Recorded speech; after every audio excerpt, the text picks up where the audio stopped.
Ya, Bu. Cek cek. Pagi, Richard.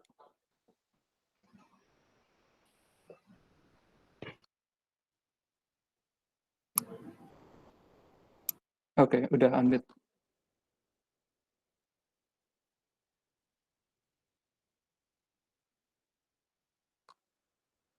Boleh dites suaranya dulu?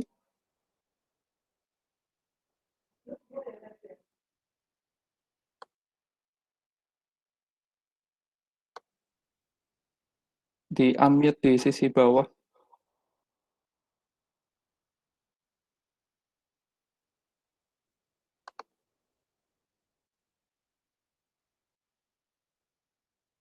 Halo, tes.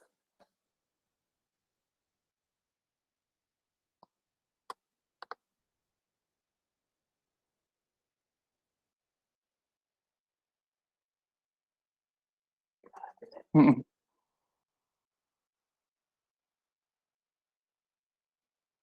Boleh tes di unmute?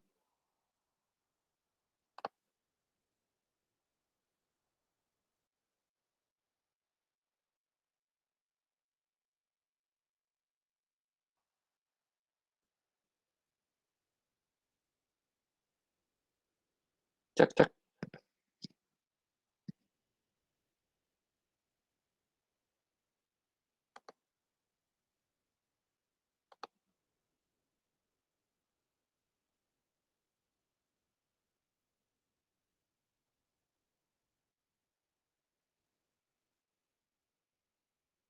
Halo, tes tes.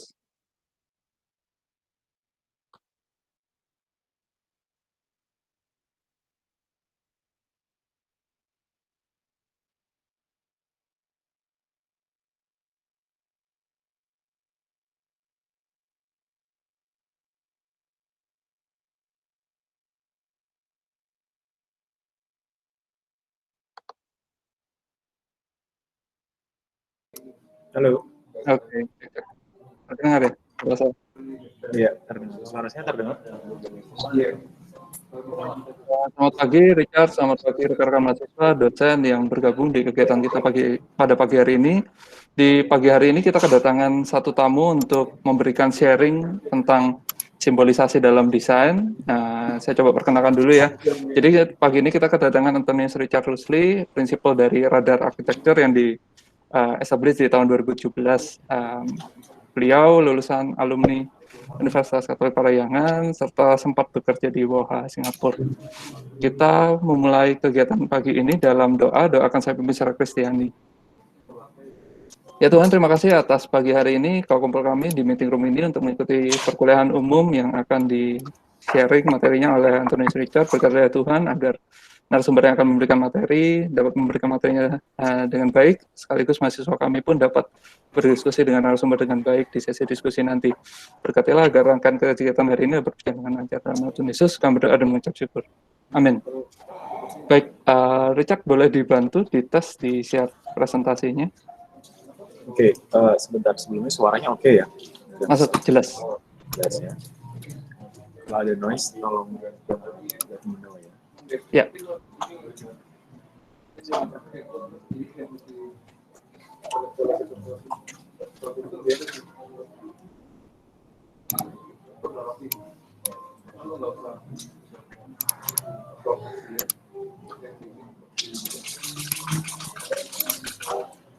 Terlihat layarnya? Oke, terlihat. Boleh coba dites di full screen, Richard? Sekarang ada full screen belum? Ini masih slide view.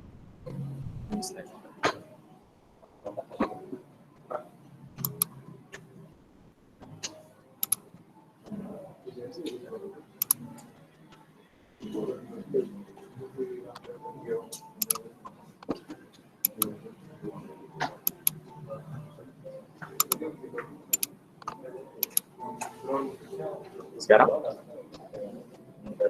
Oke, udah sip. Silakan waktunya, Richard. Oke, saya mulai ya. Berapa partisipannya ada? Ada. Sekitar ini satu angkatan atau satu kelas? Ya, jadi kita di studio semester 6. Jadi ini pesertanya mahasiswa angkatan mahasiswa semester 6 dari studio perancangan. Oke. Ya. Neo, itu ada nih. Kalau di Petra. Iya. Teman-teman Petra kamu. Iya, iya. Oke, saya mulai aja ya. Pertama, terima kasih atas waktu dan kesempatan sekalian. Mungkin topik yang disarankan untuk saya presentasi adalah tentang simbolisasi dalam arsitektur gitu ya. Nah, jujur topik ini buat saya pribadi agak sulit untuk dipresentasikan karena kami sendiri, ketika kita menjadi praktisi nggak berarti kita berhenti belajar, nggak necessarily kita menjadi seorang akademisi, cuma artinya sulitnya dari disiplin arsitektur adalah disiplin arsitektur itu disiplin yang kualitatif dan kuantitatif. Artinya fakta dan opini itu terpisah dengan sebuah tim lain. Jadi ketika bicara simbolisasi dalam arsitektur, kita bahkan sampai hari ini masih mencari tahu gitu, apakah memang betul apakah arsitektur yang ideal itu butuh sebuah simbol, ya kan? Karena simbol itu adalah sebuah bahasa, sebuah penerjemahan gitu. Tapi kembali lagi dalam sebuah perencanaan semua itu harus dibahasakan baik dalam ruang maupun dalam permainan bentuk, space and forms dan segala macamnya gitu. Jadi topik tentang simbolisasi ini luas banget. Tapi boleh nggak kalau dalam proses ini kita mencoba melihat apa yang radar lakukan, dan habis itu kita mungkin bisa tarik balik tentang topik simbolisasi ini dan realisasinya juga relevansinya terhadap teman-teman mahasiswa semua. Nah, mungkin topik yang saya angkat ini sedikit mirip sama apa yang saya sharing kemarin. Ada beberapa talk structure. Jadi saya coba pakai aja karena saya pikir ini masih relevan banget sama topik soal simbolisasi arsitektur. Yang akan saya angkat hari ini adalah tentang tropical developing architecture. Mungkin sekilas tentang radar sendiri itu sendiri, nggak tahu ya apakah ini termasuk simbolisasi. Let's see. The way we practice adalah basically kita berusaha untuk di negara berkembang di Indonesia, sustainability itu masih sebuah kebutuhan, masih sebuah keinginan dan belum jadi sebuah kebutuhan. Dari itu radar berusaha untuk bukan idealistically mengaplikasikan, melainkan kita untuk berlatih dalam melakukan bangunan-bangunan sustainable dalam ruang-ruang yang sifatnya provokatif dan evokatif agar bisa pelan-pelan mengedukasi general audience agar kita bisa bergerak menjadi sebuah perancangan yang without saying it adalah sustainable. Oke, saya sendiri mewakili teman-teman di Radar akan coba sharing perihal jika saya boleh rangkum adalah 4 poin berikut. Sebelum saya lanjut lebih jauh, apakah screen ini terlihat dan apakah audio saya jelas? Terlihat. Baik. Jadi secara garis besar apa hubungannya ini dengan simbolisasi? Saya akan coba sharing. Dalam kita berpraktek, ya, konsistensi dan semua proyek-proyek yang dikerjakan sama Radar itu filosofikalnya adalah paling tidak sampai hari ini adalah 4 di layar ini. Ya. Nah, ini mungkin bahasa yang kita berusaha lihat dan bagaimana cara kita mentranslate dalam karya kita gitu, sehingga karya sama karya berikutnya ada benang merah yang kita bisa lihat. Saya nggak yakin apakah sebuah benang merah itu sebuah bahasa yang konsisten, apakah itu benar, apakah itu salah. Saya di sini tidak bisa menjudge, tapi saya mungkin cuma present. Nah, yang saya mau sampaikan adalah simbolisasi itu adalah sesuatu yang sifatnya sangat fundamental apabila ada atau apabila dibutuhkan. Maka dari itu bagi teman-teman semua juga, sejauh yang saya tahu jika saya bisa sharing, ketika Anda mau melakukan simbolisasi dalam arsitektur, kita harus make sure kita punya reason dan makna yang dalam di dalamnya, bukan cuma hanya ingin aktualisasi atau untuk coba-coba gitu. Karena Anda harus tahu sebagai arsitek dalam satu kehidupan kita cuma bisa melakukan bangunan yang jumlahnya bisa terhitung gitu ya, tergantung sistem company kita gitu. Dari itu penting banget. Saya akan coba share 4 poin yang menjadi background pemikiran kita. Pertama, kita melihat tropicality itu dari konteks global dan dari konteks regional atau Indonesia gitu. Kita melihat bahwa ada 2 secara garis besar problem besar yang kadang nggak dibahas sama orang.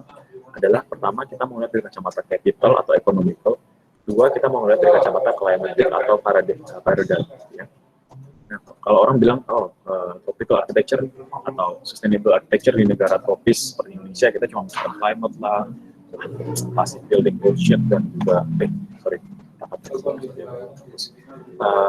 dan kita nggak berusaha untuk melihat hard truth bahwa sebenarnya architecture itu sangat relatable dengan capital.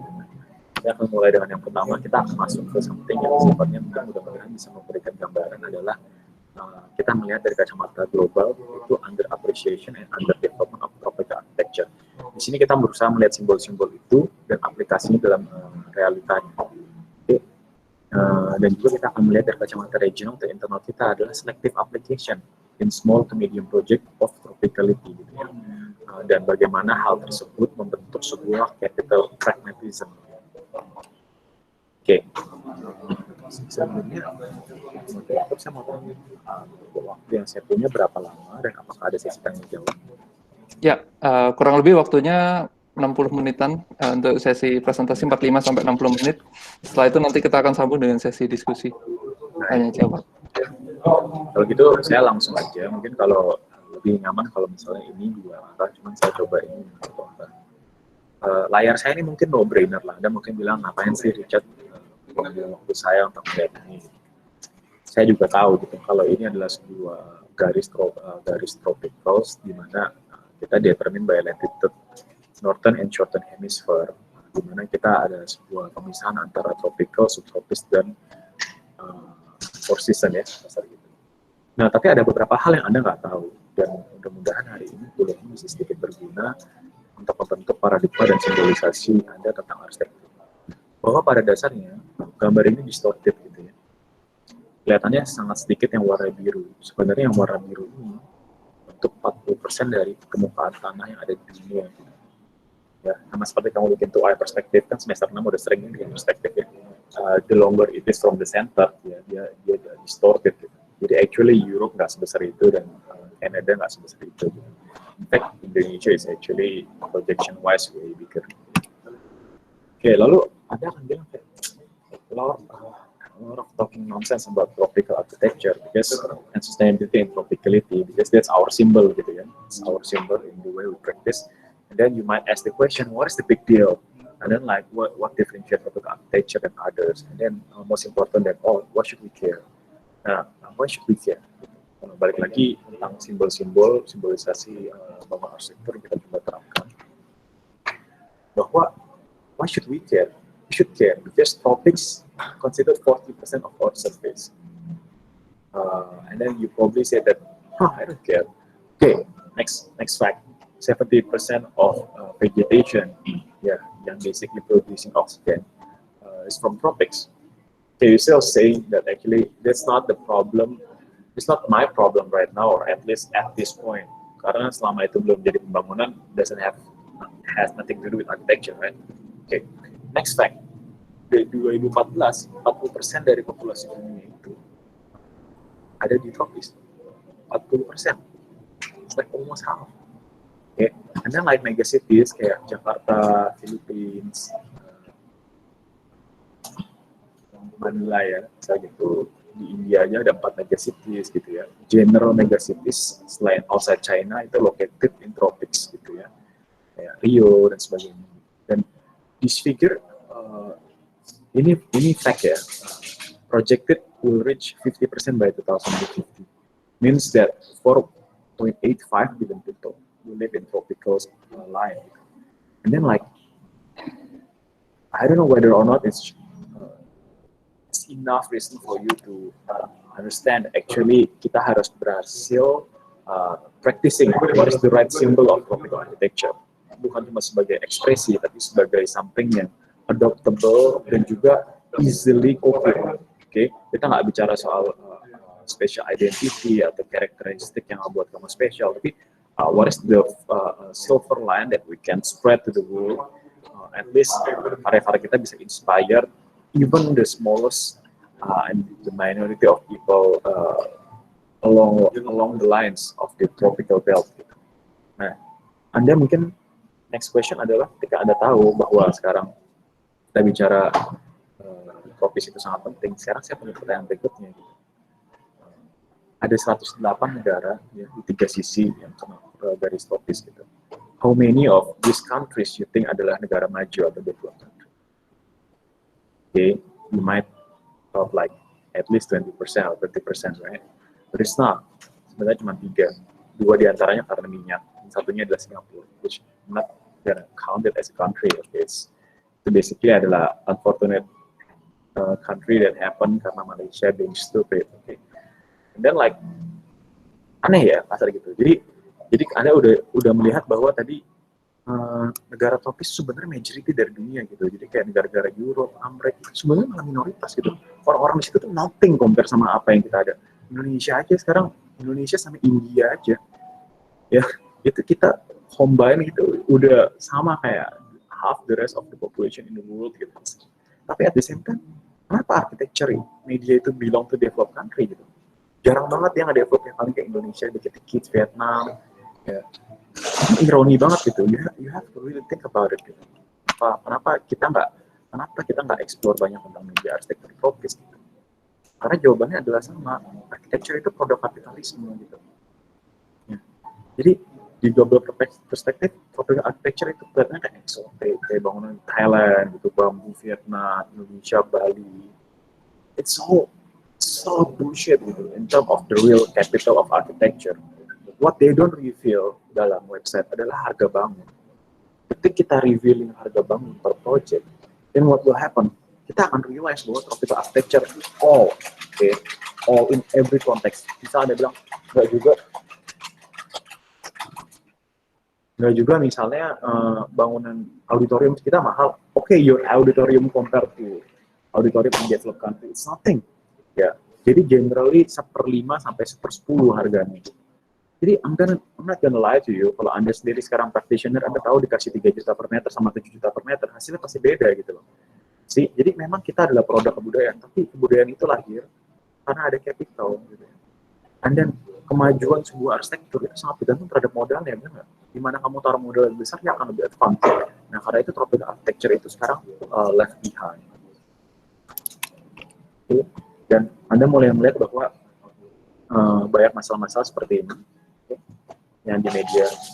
Karena apa? Secara garis besar, arsitektur tropis sama arsitektur non-tropis itu sangat berbeda. Ini bicara simbol dan bahasa dalam perancangannya. Seperti itu. Ketika kita bicara sustainable building di negara maju atau four season, itu basically adalah gimana caranya kita bikin bangunan yang sustainable itu kontainer yang paling efektif. Kenapa? Dia punya 4 musim gitu.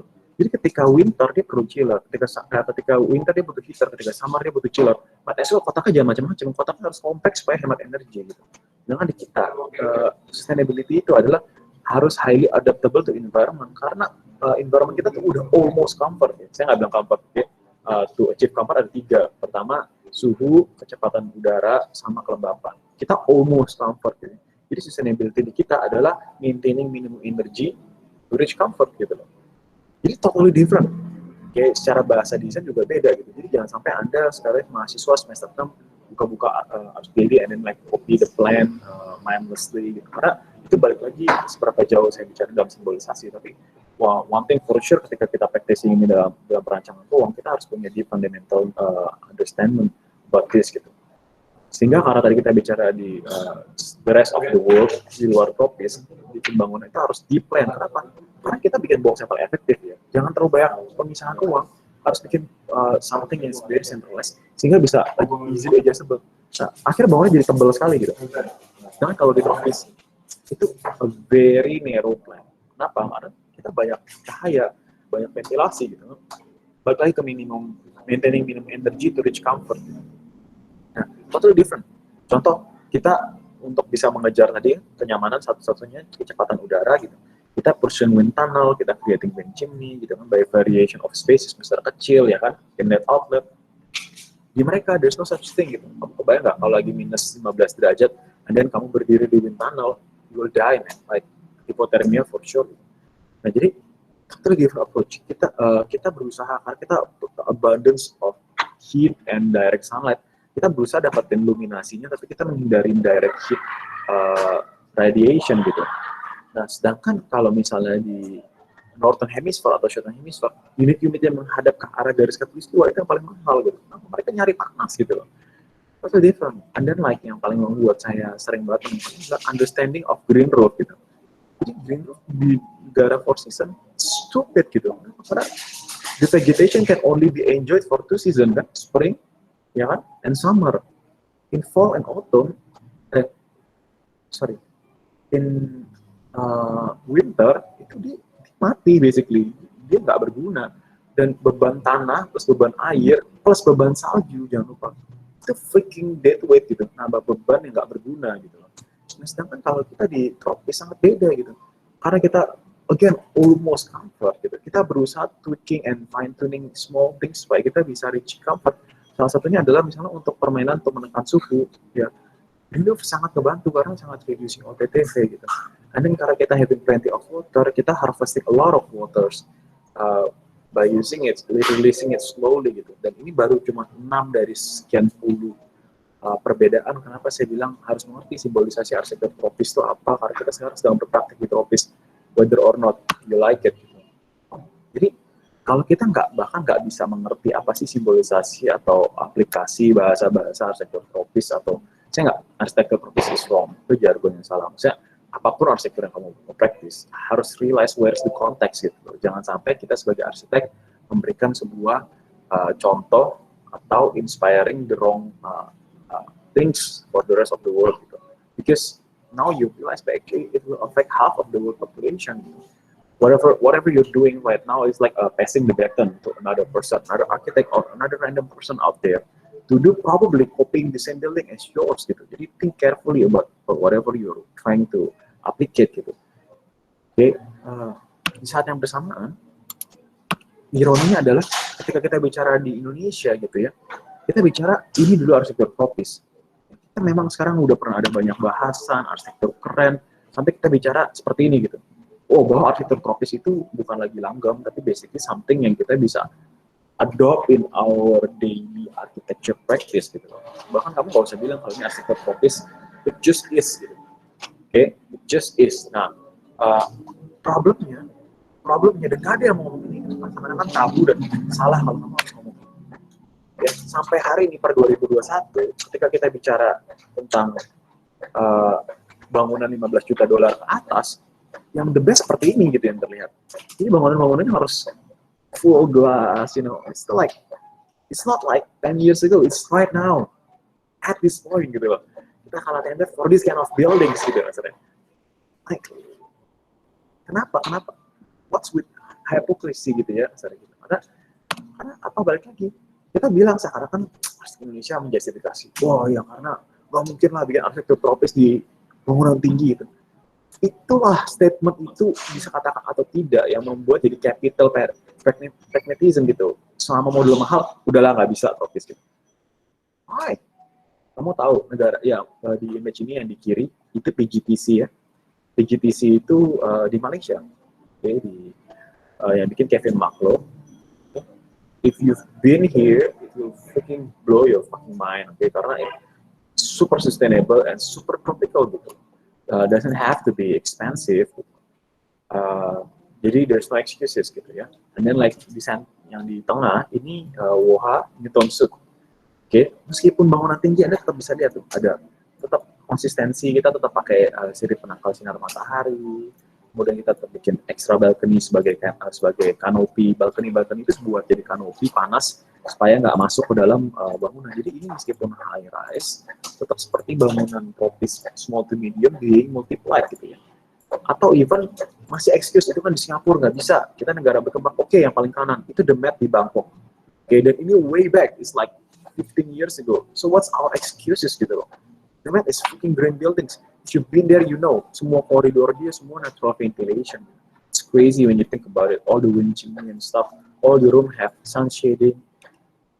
Literally nggak ada excuses gitu. Okay, probably you'll say, Park Royal Pickering di Singapura itu udah kayak utopian lah buat Indonesia, nggak mungkin kita build budget segitu. Okay, maybe that's true. But how about this building in the center? This building ini Chrisley, kalau Anda tahu, ya, ini bangunan baru. Nggak ada, nothing fancy. Dia cuma doing parameter fasad, playing around with the looks, tapi the whole structure-nya ditarik keluar gitu. Structure-nya di eksternal, jadi dalamnya free plan. Tapi yang terpenting adalah si structure-structure ini jadi sirip penangkal sinar matahari gitu. It's crazy when you think about it gitu. Jadi OTTV bangunan rendah banget gitu. Dan mungkin yang kanan ini benar-benar taking tropical architecture itu another level. Ini Heatherwick gitu, dia baru selesai tower di Singapura. Literally buildingnya offset ke dalam supaya benar-benar nggak kena panas matahari. Lalu core-core ditaruh keluar semua. Jadi OTTV-nya sangat rendah. Gitu. Jadi balik lagi, it's nobody's fault, but at the same time it's everybody's fault. Oke, kenapa? Kalau mungkin saya atau Pak Regi atau nggak tahu siapa yang salah gitu, tapi karena kita diam-diam semua silent majority, thinking the same things, jadi itu yang terjadi dan jadi standarnya developer gitu. Kalau nggak ada bayar, kalau bayar serentak nggak mau beli bangunan dengan kaca-kaca, maka nggak akan ada demand untuk high-rise building yang sangat tidak tropical gitu loh maksudnya. Nah, makanya ini seperti egg and chicken, but one thing I know for sure ketika kita keep consistent doing what we do, symbolize the sustainable building in tropical architecture, and tropical developing countries seperti Indonesia, slowly but sure the market will mature, gitu ya. Nah, saya percepat mungkin. Topik yang ketiga adalah sebuah paradigm dari kacamata climatic ya, dari kacamata eksternal gitu ya, arsitektur tropis dan arsitektur di tropical world gitu ya, something yang terlalu diromantise. Jadi kayak either itu harus full lush of greeneries like crazy gitu ya. Jadi ketika the jewel happen di Singapura ini freaking crazy, ini 3,5 triliun budgetnya. It's crazy son of a bitch. Ya. Anda berpikir gila itu bangunan kaca semua, nggak mungkin sustainable. I thought the same, but it is gitu ya, istilah gitu. Jadi it's a proof kalau kita benar-benar taruh capital kita to where our mouth is, kita bisa figure things out gitu. Jadi nggak necessarily berhenti dengan passive design per se, although it's true bahwa kita basically 90% of sustainable architecture di tropis just applying passive design, because again kita almost reaching comfort, almost gitu loh. Jadi small fine tuning itu udah bisa bring us to sustainable building way easier compare kalau kita bikin di negara maju atau basically four season gitu ya, asal gitu.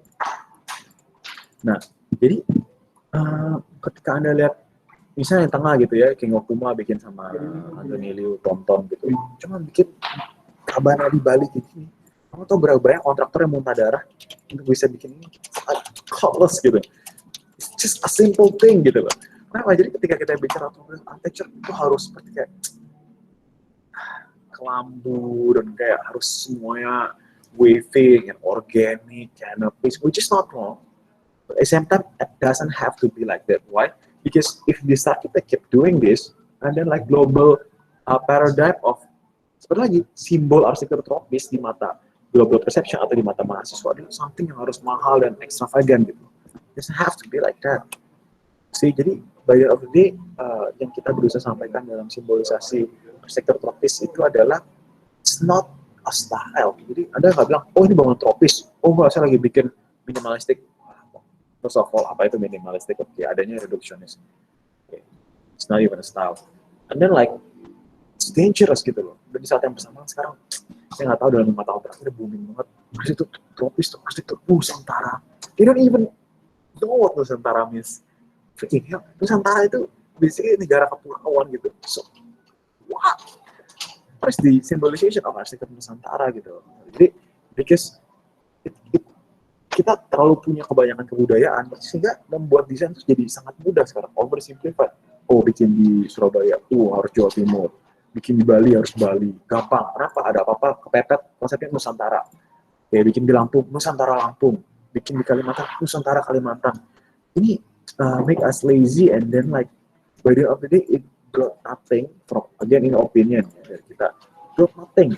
Itu dia nggak ngebawa sustainability juga, dan dia juga in terms of cultural sustainability they don't prevail that way. Jadi balik lagi, tropik itu easy, ini cuma seni bernaung dari hujan dan matahari. It's an art really, art of living in tropics gitu. Jadi ketika ditanya how do you practice it, kita cuma melihat bahwa itu a form of necessity gitu. Jadi architecture of necessity. Kalau emang nggak butuh atap, nggak usah diatap. Kalau emang butuh naungan, dinaungin. Apakah atapnya harus bentuk segitiga? Kalau Anda mau achieve thermal certain numbers butuh ceiling, atau Anda mau bermain dengan ruang, Jadi nggak ada literally boundaries gitu. Bahkan untuk saya ngasih dogma, misalnya kayak Silaban ngasih beberapa poin untuk arsitektur tropis, it's dangerous. Kenapa? Karena itu membuat ini jadi langgam gitu. Ketika achieve 5 ini, maka dia lulus sebagai arsitektur tropis gitu. It's dangerous gitu. Balik lagi, Silaban membuat itu pada zamannya. Saya atau teman-teman di sini membuat pada zaman kita. And then like what will happen with the next generation gitu loh. Jangan sampai ini jadi cuma style, udahlah, udah nggak zaman tropik architecture. It's dangerous karena untuk bisa jadi topik architecture kita harus memenuhi poin-poin tersebut in which gue udah nggak minat gitu.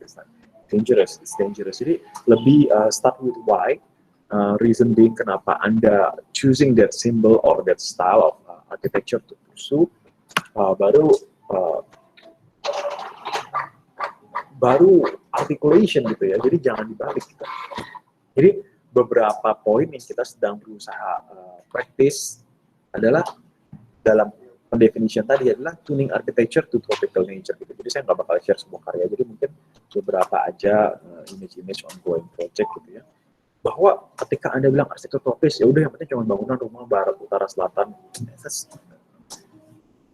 How do I put this? Saya sering banget ngajar di kampus-kampus, and then saya ngeliat tugas akhir dosen-dosen, I don't know, I hope you guys don't relate to this. Dosen-dosennya ada karya yang menurut saya sangat bagus dan cuma dikasih B. Saya kira, what happened? Terus dosennya bilang gini, ya sayang banget emang dia udah bikin kayak gini, tapi lihat tuh bangunannya orientasinya timur barat, salah lah. Gitu. I was so shocked. I have nothing to say. Because for me it's so stupid because architecture is the art of utilizing space gitu. If you have to do it east-west orientation, so be it. Ya, balik lagi adalah apa purpose-nya gitu loh. Okay? And then kalau kamu tahu ada issues-nya, kamu tinggal fine tuning itu jadi tropic architecture gitu. Jadi it doesn't have to follow the paradigm. But what we thought might help adalah bagaimana cara kita fine tuning architecture itu nature gitu loh. Jadi jangan sampai bikin bangunan box terus lantar di depan. Because it's lame dan kamu nggak benefiting dari biodiversity dan kemampuan landscape itu untuk empower each other. Jadi, karena memang kenapa kita harus fine tuning dengan landscape? Percaya nggak percaya gitu. Kalau kamu nanam 1 pohon itu susah ya. Tapi ketika kamu nanam 50 pohon itu jadi mudah banget. Maintenance-nya lebih sedikit loh 50 daripada 1. Percaya nggak percaya? Kenapa? Karena these 50 plants they will support each other. Paham ya? Jadi sama seperti kita gitu, dia punya sense of community gitu. Detik kita membuat dia sebuah, kalian pernah belajar di IPA, habitat. Detik dia lebih dari 1, dia membentuk habitat gitu loh. Itu yang saya sebut micro environment yang habitat gitu loh. Dan bukan cuma human nature also. Nah, the way we shape tropical architecture and then you create it as a habitat and then they will self-sustain. Oke. Nah, terus gimana caranya? Challenge-nya adalah doing passive design in complex state gitu. Di master plan, di higher taller building. Hujan. Jadi bright but sustain. Oke, sorry. Jadi apa? Ada bilang, wah, kalau emang udah misalnya terkenal untuk sustainable building, gampang dong bikin untuk bangunan besar gitu. Justru salah. Kenapa? Karena harga per meter sama, cuma areanya aja yang besar. Nggak berarti investment per meternya jadi triple, tidak. In fact, bahkan berkurang sometimes gitu, karena volume besar. Jadi, kita tetap harus pursuing sustainable architecture within or less budget, ya, bigger area. It's harder. And that's why people give up, and then like, ya udahlah, bodo amat, jadi mereka berbahasa siapa gitu. That's what happened with us right now. Nah, jadi, nggak mudah pasar gitu. Anda bilang mungkin ya, oke, sulit kok untuk bikin bangunan yang nggak sustainable, ya, tapi lebih mudah untuk bikin bangunan yang, shoebox gitu ya, di ekstrim. Terpenting adalah questioning tropical dogma gitu ya. Jadi tropical dogma kita bisa bahas dan jawab. Kalau saya nggak salah sekitar 30 poin or something. It's crazy, and you know what? It's outdated, For God's sake, kita bahkan kamu masuk kuliah, I don't know if you get this, kita disuruh baca buku DKC. DKC itu dibuat tahun berapa gitu istilahnya. Nggak berarti saya bilang itu nggak relatable, cuma it might be relatable, but some of them for sure might not be relevant, right? It cannot be gitu. It's like you in the next 5 years, you look back into last 5 years, it's very different. Jadi simple. Jadi everything is can be questionable gitu. Sometimes use your common sense, or sometimes divide your common sense. Nah, something that is very unique yang kita terus lakukan dalam untuk bisa maintaining our symbolization, our lecture adalah avant-garde, specifically in tropical aspects. Avant-garde is not something new, it's an old jargon. Avant-garde means like avant-garde, ya. Ini bukan Nusantara loh ya, bukan. Tapi ketika Anda lihat saya, bukan cuma matahari bullshit, tapi literally a lot of things can be happen gitu. 1001 faktor, dan your buildings can only be built there. That's what make it unique. Itu yang saya lebih sebut dengan avant-garde. Apa? You move it to another place, it's gonna fail. Karena bukan cuma culture-nya, konturnya, landscape-nya, spesifik kualitas tanah, kualitas udara, matahari, sunshade, ekologi, people, ekonomi, many aspects. Jadi ketika kita willing to humble ourselves, actually trying to find that things, you'll find it gitu. But if we never try to find it, and then like you'll just consciously or subconsciously copy gitu. That's dangerous because it's not avant-garde. Dangerous. Okay, and then you think it's easy to do tropical architecture, but it's not. Okay, it's actually a hard battle, especially sama market yang kita bilang masih puber, ya, masih puberty. Nah, jadi what works with us adalah kita berusaha membuat tropicality a priority. Means what? Jadi ketika kita desain, pasti namanya itu sebuah proses antara kita sama klien, kita sama konsultan, kita sama kontraktor. Selalu ada masalah. Pasti. Even in the perfect world, there will be a problem. Gitu. Sampai lebih dari semua konflik itu akan terjadi sampai kepalanya tinggal satu, baru tidak ada. Nah, ketika konflik ini terjadi, gimana caranya kita cari win-win solution? Gitu. Because normally it's hard jadi debat kusir, karena menurut saya ini yang benar, menurut kamu itu yang benar. That's why the conflict happen, right? Okay. Jadi what we need adalah third angle atau independent perspective yang kita harus all agree because it's true. Aside from budget, okay, budget is one thing. Kita setuju bahwa itu kemahalan buat kita, and that's it, kan? Begitu. Tapi di saat yang bersamaan adalah put another factor, put the tropicality gitu. Jadi it's important to find the right collaborator gitu. Klien yang tepat, kontraktor yang tepat, konsultan yang tepat. Kalau Anda bawa klien yang in the first place give zero fuck about sustainable architecture, and what are you doing? You just wasting your time. Kenapa? Ketika conflict happen, you cannot put that perspective into win-win situation. Okay? Maybe nanti dalam karya-karya kita bisa kasih tahu contoh aplikasinya bagaimana. Tropical ecology adaptation. Ini penting banget ketika kamu bikin di rawa, ketika kamu bikin di gunung, ketika kamu bikin di pusat kota, ketika kamu bikin di pantai. Benar-benar fokus sama ekologi, bukan cuma all the tropical vegetation bullshit. Karena even cepat aja kita tropical, ada rainforest, ada moonshot, ada wet, ada savannas gitu. A lot of things that again back to context. But the adaptation of the tropical ecology will make your building better. It's in our opinion. And I know this statement raised a lot of conflict because sehingga saya harus taruh konteks ini dalam konteks participatory design. Kita boleh sebut itu sebuah perfect imperfection. Artinya apa? Sekarang mulai lagi belum mengenal arsitek-arsitek yang meromantiskan kayak bambu nggak apa-apa, nggak perfect, atau kayak tukang ini bikinnya salah, tapi inilah yang membuat ini jadi unik. Oke, kalau ini sifatnya participatory design, kita boleh nggak perfect gitu. Tapi saya benci jadi orang yang buster, cuman kita itu konsultan dan kita profesional gitu. Anda pasti juga nggak mau dokter bedah Anda nggak profesional kan? Dokter bedah Anda lagi ngebedah Anda terus bilang, oops, sorry, imperfection is okay, and then you'll die. So gitu. Jadi, what is the perfection? Jobs well done adalah you survive, right? Unlike lawyer gitu, misalnya ada kena kasus something, okay, and then like your lawyer, oh sorry, but you know what? It's imperfection is okay. Embrace the imperfection. Then you will lose the case, right? So, what's with double standard? Jadi ketika kita bicara arsitektur, we have to be perfect, right? Expecting to be perfect. perfect or at least perfect into the client's expectation gitu loh. Jadi for them it's perfect then it's okay. Ya, imperfection is just for you. But then like I guess kalau kita masih pursuing something sifatnya developing country, maka ada konteks waktu tadi, maka penting banget untuk understanding ketika kita bicara something sifatnya melibatkan banyak pihak dan nggak perfect juga, dari kontraktor yang nggak perfect segala macam. Imperfection is something to be embraced if it's benefiting other parties as well. Kalau nggak jangan. Oke, something juga yang less discuss adalah gimana caranya what is topic of sih gitu loh ya. Saya nggak usah ngomong terlalu banyak lah, saya bukan expert. Kerjanya ke Singapura. Singapura post COVID is very different. Trust me.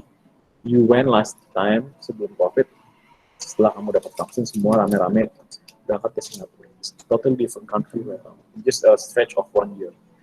Let's discuss that. Nah, untuk mensupport beberapa poin-poin yang saya bicarakan tadi, dengan segala ketidaksempurnaan yang kami lakukan, in the pursuit of perfectionist tadi, which we are not, far from it. But at least we've tried and we would like to show some of it supaya apa, hopefully you guys 150 mahasiswa Telabet di sini bisa take the baton and make it way better, 100 times better, 1,000 folds. Oke, jadi menggerakkan objek mati 0 ke 1 itu paling sulit. Gitu. Tapi dari 1, karena itu brute force, force itu artinya paksaan, translation gitu. Tapi dari 1 ke 100 itu percepatan, ya, tidak dipaksa, hanya dipercepat. Ya, percepatan itu ada energy equals time, gitu ya. Dan satu yang nggak disebut adalah teknologi, gitu ya. Jadi semakin canggih teknologi, semakin cepat percepatan itu terjadi. Gitu. Jadi what we thought should we do adalah at least teman-teman di radar bilang kita mau jadi the brute force yang mendorong dari 0 ke 1. Maka dari itu kita harus provokatif. Otherwise people will not get it or people might not appreciate it so much gitu ya. Kita start the ball and you guys will take over. Beberapa prestasi ini saya cuma take beberapa. Ini misalnya sebuah masjid. Ya. Masjid ini sebenarnya dimulai dari sebuah situasi. Karena proyek ini adalah proyek CSR. Trust me when I tell you this, the site looks like shit. Jadi kalau Anda bingung bangunannya bentuknya seperti apa, so do it. Karena bentuk bangunan itu di pojok, terus kita dapat sudut lancip. Jadi bangunan itu actually bukan yang malam, kayak menjauh dari satu sama lain.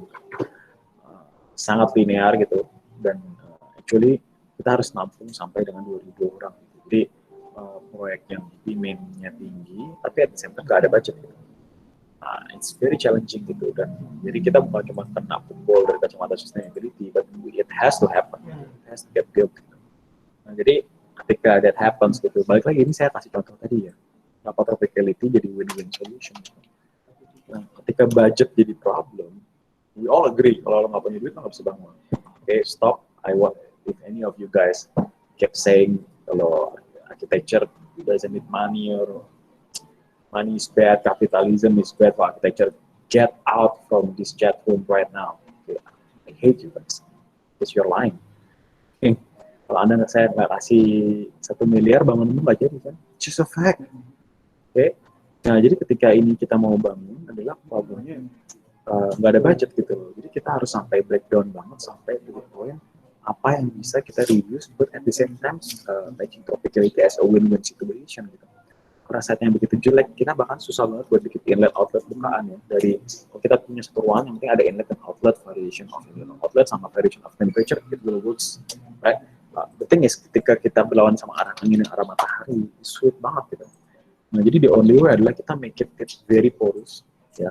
Dan karena budget construction, constraint, kita take out semua elemen paling dasar. Elemen dasar apa sih? Lantai, dinding, plafon, kan? Atau kita minimize sampai cuma naungan. Oke, lantai kita minimize cuma sampai ada mezanin jika diperlukan. Oke, dan dinding semua yang bentuk dinding kita take out. Semua bata itu kita take out, kita ganti jadi kerawang. Nah, kerawang itu memang kalau Anda pernah di jalan kerawang itu nggak murah loh, Chat. Well, that's true. Ketika Anda bikin cuma 1.000, tapi ketika Anda bikin sampai 30.000 pieces, then it's the cost will go down. Kenapa? Karena kita nggak perlu beli dan transport, kita kayak ini locally produced, neighbor ingredients they create it together and then just bring it by hand, taruh di situ. Karena produksi yang besar, ya kan, dan repetitif, harga jadi sama actually cheaper. Gitu. Jadi kita membuat sebuah bangunan yang dimana semua elemen vertikalnya kita take out, kita ganti dengan terawang. Nah, at the same time, bukan cuma kita, balik lagi ya simbolisasi, saya nggak bakal masuk ke simbolisasi soal di masjid atau apa, itu bukan ekspertis saya, cuma balik lagi karena kita berangkatnya dari bahasa target kita adalah something yang nggak substantial, take care of necessity gitu. Ya ini di Pamulang dan ini panas as hell gitu, jadi kalau saya harus bikin dome, in which saya cuma nambahin DRC atau coret beton yang nambah panas, itu sulit gitu buat saya. Ya, gitu. Jadi gimana cara kita bisa reduce tiga ya, heat, wind velocities, sama humidity. Gimana cara kita bisa seminimum mungkin effort untuk reach comfort ya. Jadi kita buat atapnya jadi sebuah venter untuk turun suhu ekstrim. Semuanya sifatnya overhang, jadi ini sebenarnya cuma kayak kanopi raksasa aja. Jadi suhunya turun ekstrim di dalam masjid. Ya, suhu turun ekstrim, artinya suhunya rendah, tekanan tinggi. Di luar, suhu tinggi, tekanan rendah, dia akan constant. Dari mana aja? Kenapa kita nggak bikin inlet outlet? Karena di sini banyak ada konteks lah, jadi susah banget untuk bisa one directional. Nah, tapi balik lagi, kalau semuanya jadi opening, bisa jadi angin nggak bergerak kan? Maka dari itu, harus ada variation, ada bukaan full horizontal, di mana orang sholat, kalau orang sholat, ada yang cuma breeze supaya udara panas bisa keluar, ada yang jadi artikel of necessity, jadi kalau ada naungan, tampia, segala macam, jadi benar-benar dari sebuah kebutuhan dasar aja gitu. Nah, kalau Anda perhatiin, ada bukaan horizontal yang membuat bangunannya terbang, itu di mana udara dingin itu berat karena dia membawa uap air, nah dia akan turun. Nah, misalnya kita mau memendam area ibadah di antara landscape, supaya udara dinginnya turun ketika orang sholat, actually they can feel more comfort ya, karena kita nggak butuh dingin di plafon, kita nggak terbang. Jadi we care how can we maximize comfort di area orang sholat gitu ya. Nah, kita pendam dengan landscape sehingga udara dinginnya turun. Ya, dan horizontality itu adalah level di mana orang beribadah gitu. Jadi saya cepat. Ya, jadi konsistensi kerawang dibuat custom, etc. supaya privacy. Jadi dari depan dia jadi solid, tapi dominasi masuk dan sebagainya. Jadi Anda bisa lihat seperti gambar di kanan itu. Dari kerawang seperti memancarkan cahaya ya. Meskipun sedikit, itu sebenarnya luminasinya udah masuk ke dalam bangunan, tapi privacy-nya sebenarnya lumayan. Oke, ini mungkin beberapa saya percepat aja. Dan it's not a high profile project, but it's a statement gitu. Dan kita berusaha, kalau pakai terawang sedikit gampang ya, tapi gimana caranya kita membuat something provokatif adalah kita bilang, lu tahu nggak sih kalau mau lu bisa kerja gitu. Jadi stop having excuses. That's the message we want to give people out there, terutama yang bilang dia nggak punya yang dia punya limited budget sehingga dia nggak bisa doing good architecture atau sustainable architecture di ruang publik. Saya bicara dalam konteks CSR project ya. Jadi beberapa studi. Itu yang pakai baju batik itu Daniel. Nah, feels yang ingin disampaikan adalah sebuah kesederhanaan itu sendiri gitu. Jadi, seperti saya suka banget image perempuan gitu, lagi beribadah ini. Saya udah minta izin sebelum ambil foto. Itu karena dalam simplicity itu kita bicara sampai di basic skylight, okay, dan juga backgroundnya adalah sampai yang bernafas dan juga memberikan sebuah cahaya yang repetitif gitu ya. Itu seperti a grand gesture. Dan gimana cara di malam hari kalau kita mau ada install lighting elements gitu, dia bisa witch buffet, bukan dari luar ke dalam di siang hari, tapi dari malam hari dari dalam ke luar. Saya cuma sedikit lagi, sekitar 5-10 menit lagi share beberapa contohnya. Cuman moderator, apakah tadi saya mulainya kan agak terlambat, 10 I guess. Should I compose it in 5 minutes or should I just go through? 10 to 15 is okay. Okay, sure. Jadi balik ke konteksnya, bigger scale. Anda bilang, itu gampang kalau bikin masjid. Masjid itu practically naungan gitu. coba dong kasih lihat dalam konteks komersial gitu. Oke, saya coba kasih contoh. Nah, balik lagi, I'm not quite sure how does it fit sama Anda punya topik simbolisasi arsitektur. We just showing what we do, konsistensi dalam proyek kita adalah itu. Nggak berarti simbol itu harus dengan atap atau apa yang kita perlu saya cari. Idea of sustainability. Baik lagi ya, ini nggak berlaku kalau Anda kasih saya job kerja di Prancis gitu. I'm gonna do tropical architecture. Why? Oke, jadi kita nggak harus characterize dengan itu gitu. Because architecture itu adalah sebuah seni antar ruang. Jadi kenapa saya harus bikin anak saya arsitektur tropis di negara yang nggak tropis? It's just stupid gitu. Nah jadi maybe that's how we try to show you this symbolization. Tapi proyek ini menarik karena dalam pengerjaan proyeknya di luar ini sebuah perusahaan beton ternama ya, ini headquarternya gitu. Nah ini menarik karena dalam bicara simbolisasi perusahaan itu ingin banget bangunan itu mencerminkan karakter dari company dia. Nah saya nggak gitu yakin apakah ini the right approach to do in architecture gitu ya. Kenapa lu harus mengasihkan secara harfiah your identity in your buildings gitu. Cuman I guess we all are. Kayak kita pakai baju apa, kita pakai picture apa. Jadi like, again kita masih under development, jadi we try to see how their request fits ours gitu. Nah, jadi kita berusaha mengangkat 3 roda ini sendiri dengan impresi beton berat, simple, ya, nggak tentu complicate gitu ya, kokoh, tapi juga make a bold statement. Idenya adalah membuat sebuah, kita ada 2 tahap. Idea yang pertama adalah bagaimana caranya bangunan ini tetap bisa, pertama dari segi fungsionalitas bebas kolom, jadi semua eksterior jadi structure, kita cor semua terpasang. Khawatir OTTV tinggi, regardless itu, ya kita harus benar-benar memang dalam konteks ini kita membuat majority north south terus supaya OTTV radiasi rendah, tapi nggak necessarily kita nggak bikin barat timur, tidak.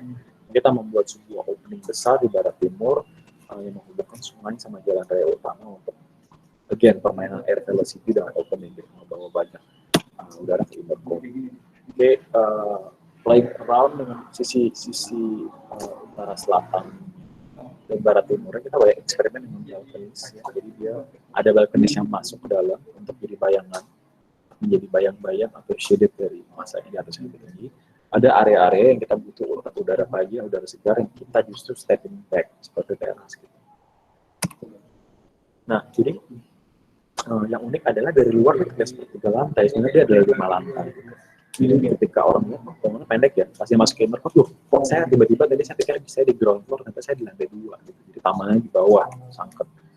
Nah, sebenarnya berangkat lagi, balik lagi ngasih contoh tadi bahwa kita purposefully berusaha win-win untuk membuat gedung parkir yang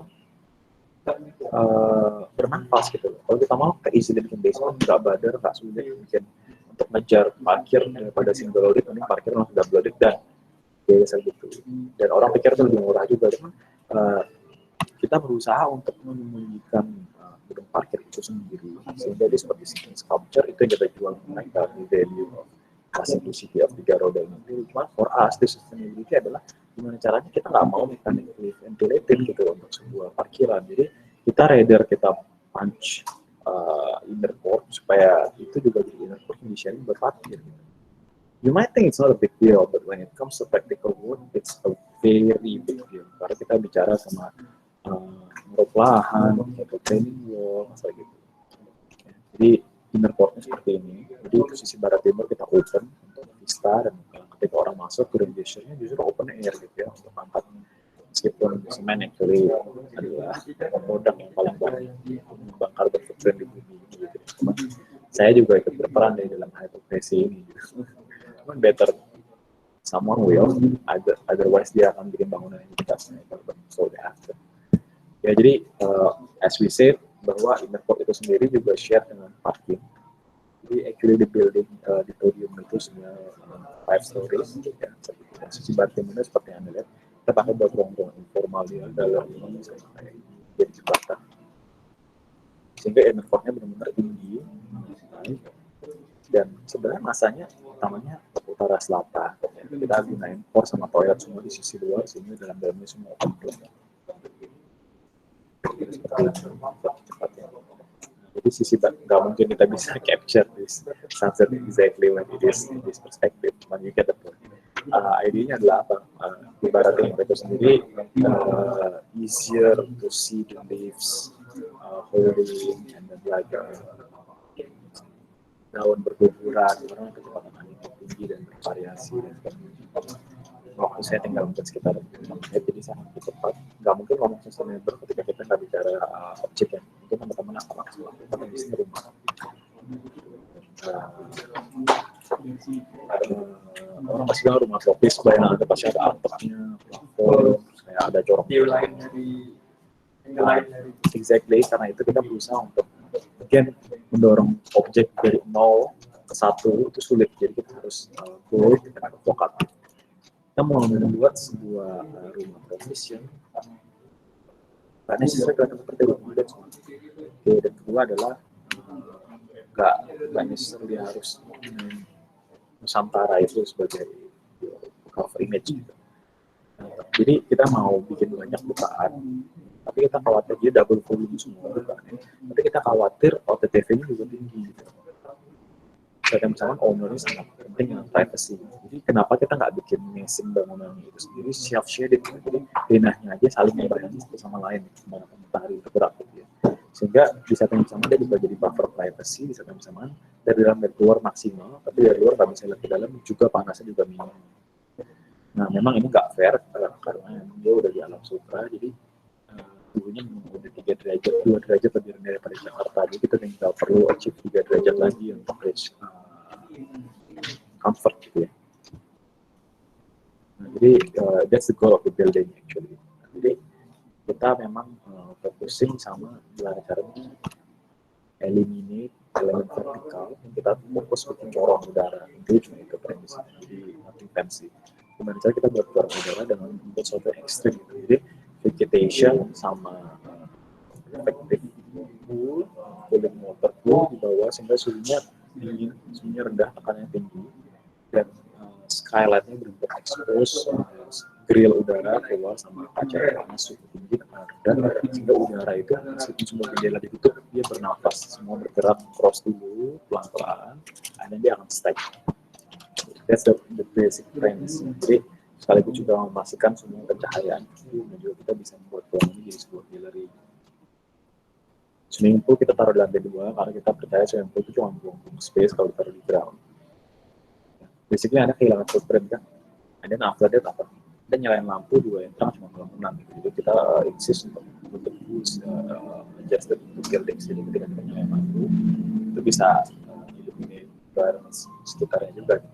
Nah Anda bisa lihat di gambar ini bahwa even skala yang besar itu sebenarnya ditujukan untuk jadi sirip nafas sinar matahari untuk kaca yang besar juga di belakangnya.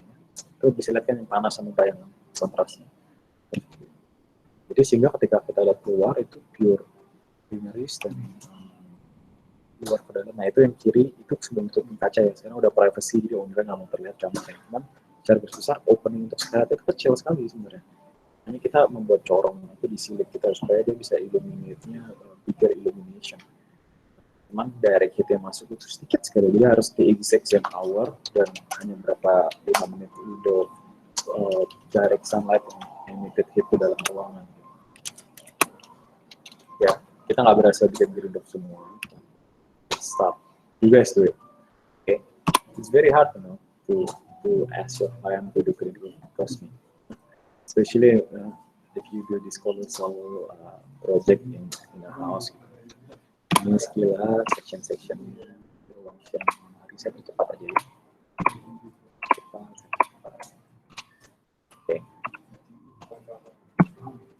Oke, dua lagi yang cepat. Ini kita membuat sebuah proyek yang basically jadi hutan mangrove dan juga tempat transit untuk migrasi dari Indonesia Utara ke dalam. Itu background itu beneran Karimun Jawa itu pulau sama marga satwa, jadi yang bisa dibangun itu kecil sekali. Jadi kita fokusin sama balik lagi ke local ecology, si mangrove, progres kita bangunan, Anda bisa lihat skala orang gambarnya kecil sekali. Ini tahun lalu ya, jadi udah sekarang udah jauh lebih progresif. Jadi lihat orangnya kecil banget. Sudah, Helda, lagi zoom ya. Suruh tone it down, Helda. Saya sebentar lagi. Oke, kenapa skalanya besar banget? Karena basically you can do anything gitu. Karena Anda buat bangunan yang ada sunset. Biasanya itu barat. Oke, ini udah barat timur. And then ini di pulau. Ini lebih parah. Artinya doesn't matter kamu buat utara selatan atau barat timur dalam kamu bicara skala pulau. It's all the direction-nya ekstrim gitu loh. Nah, jadi when that happens, extreme situation require extreme measure gitu. Jadi kita buat giant canopy, so giant you can see the comparison. Supaya dia drastic drop of temperature. Itu basically definisi gitu. Ya ini masa tengahnya, kita masih eksperimen untuk bisa, jadi villa-villa mahalnya semua menghadap ke arah rawa, ya. Something that is unusual, but we did it gitu. Jadi ini progresnya, sekarang sudah jauh lebih progresif. Kita buat, kelihatannya simple ya, tapi akhirnya susah banget convincing orang kaya untuk do something noble gitu. Kita bilang, Karimun Jawa itu nggak bisa rame setiap saat. Kita ada musim di mana it's impossible to even sleep there gitu. Nah, jadi what if in that months, not days, approximately like 1 to 2 months itu di mana benar-benar hampir nggak ada penumpang karena orang nggak bisa diving gitu karena cuaca. Jadi orang situ ngapain nggak jelas. Orang kesini buat diving. Nah, jadi gimana caranya kita buat ruang publiknya yang bisa dipakai sama masyarakat sekitar gitu. Kita bicara soal cultural sustainability, etc. I'm not gonna go into detail. Ini basically progresnya, ya kan, dan proyeksinya ketika the whole things are complete. Ini bisa percepat, ini adalah sebuah restorasi, gimana cara kita membuat garden, bikin buildings, kita merugi bangunan supaya integrasi landscape ke dalam bangunan-bangunan lama. Di hotel pun, karena yang paling banyak mengkonsumsi AC kan di kamar atau lobby, kan. Itu yang benar-benar boros. Gimana caranya, udah lobbynya kita bikin sky lobby, sehingga dia benar-benar nggak membutuhkan assist of air conditioning gitu. Jadi open to sky, kita bikin sky lobby yang hujan pun masuk, nggak ada masalah. Dan saya terakhirin kantor kita sendiri sekarang di mana saya berada. Nah, bagaimana simpel, kita cuma membuat bangunan yang melawan semua paradigma yang ada. Orang pada saat itu kita membuat daerah rimau, gitu. Terus kita sengaja menggabungkan extreme green roof dengan tank kodok gitu ya, supaya thermalnya rendah, tapi kita bisa melihat variasi cahaya. Karena timur barat itu soal penetrasi, utara selatan. Jadi dari timur cahayanya seperti apa, di barat gimana kita bisa study, dan kita bisa study eksperimen dengan landscape juga. Landscape apa yang bisa hidup di timur, barat, titik terang gitu. Dan di sisi timur kita turunkan suhu supaya tanahnya selalu tinggi. Di sisi barat ketika siang kita pakai taman panas ya, jadi sebenarnya dry garden supaya suhu tinggi dan tanah rendah, jadi dia cross time all the time. Kira-kira seperti itu. Lalu buildingnya itself ini saya cepat ya. Jadi it's a simple building, tapi di sini kita berusaha study 5 potongan. Jadi kalau Anda lihat dari fasadnya yang tertutup, sebenarnya kita study mana antara fasad dengan denah dalam. Jadi ini sebenarnya anggap aja kayak taman, lalu ditutup sama kanopi besar. Nah, kanopi itu ada kanopi jeruk, ada kanopi genteng gitu ya. Nah, jadi arsip tropis bernaung. Gitu. Jadi kita bikin 5 section ini untuk melihat karena denahnya harus tipis. Nah, kita coba bikin dalam sampai 20 meter, harus di impact. Jadi kita pakai lux meter, Anda bisa study gimana caranya dan segala macamnya. For you details, it's just this gitu. It's just simple buildings, simple canopy sitting above gardens. That's it. It's all it is. Oke. Gimana caranya kita bisa play around with this dan holding water untuk juga bisa nyiram tanaman. Itu sebenarnya sebuah bonus gitu ya. Ini dulu banget, sekarang mulai jadi hijau dan lebih happy hari ini. Oke, kalau dari saya mungkin sekilas itu dan masih sampai. Thank you. Thanks a lot Richard, presentasinya sangat membuka wawasan ya rasanya. Terima kasih sudah berbagi untuk mahasiswa kita di UK Petra. Sedikit mengkonklude gitu ya dari apa yang sudah disampaikan sebelum nanti kita masuk ke sesi diskusi. Sebenarnya yang dilakukan radar ini mencoba mencari solusi gitu ya. Jadi melihat tropicality, hal-hal basic yang sebenarnya kita sudah pelajari sejak lama, tapi coba di reframe gitu ya, coba di refine secara kreatif sehingga muncul solusi-solusi arsitektur yang banyak yang sebenarnya kalau bicara bentuk dan lain sebagainya itu terjadi secara otomatis gitu ya, bentuk-bentuk yang kreatif, bentuk-bentuk yang keluar dari kotak gitu ya istilahnya. Jadi sebenarnya tanpa perlu harus sibuk mencari-cari konsep. Mungkin sedikit cerita ya, karena mahasiswa kita sekarang lagi di studio ngerjain soal tentang bangunan community-nya pemuda gitu, untuk kalangan muda. Nah, mereka mencari aktivitas, mencari komunitasnya dan lain sebagainya, mencoba menggali sebenarnya apa yang bisa dikonsepkan dari sana.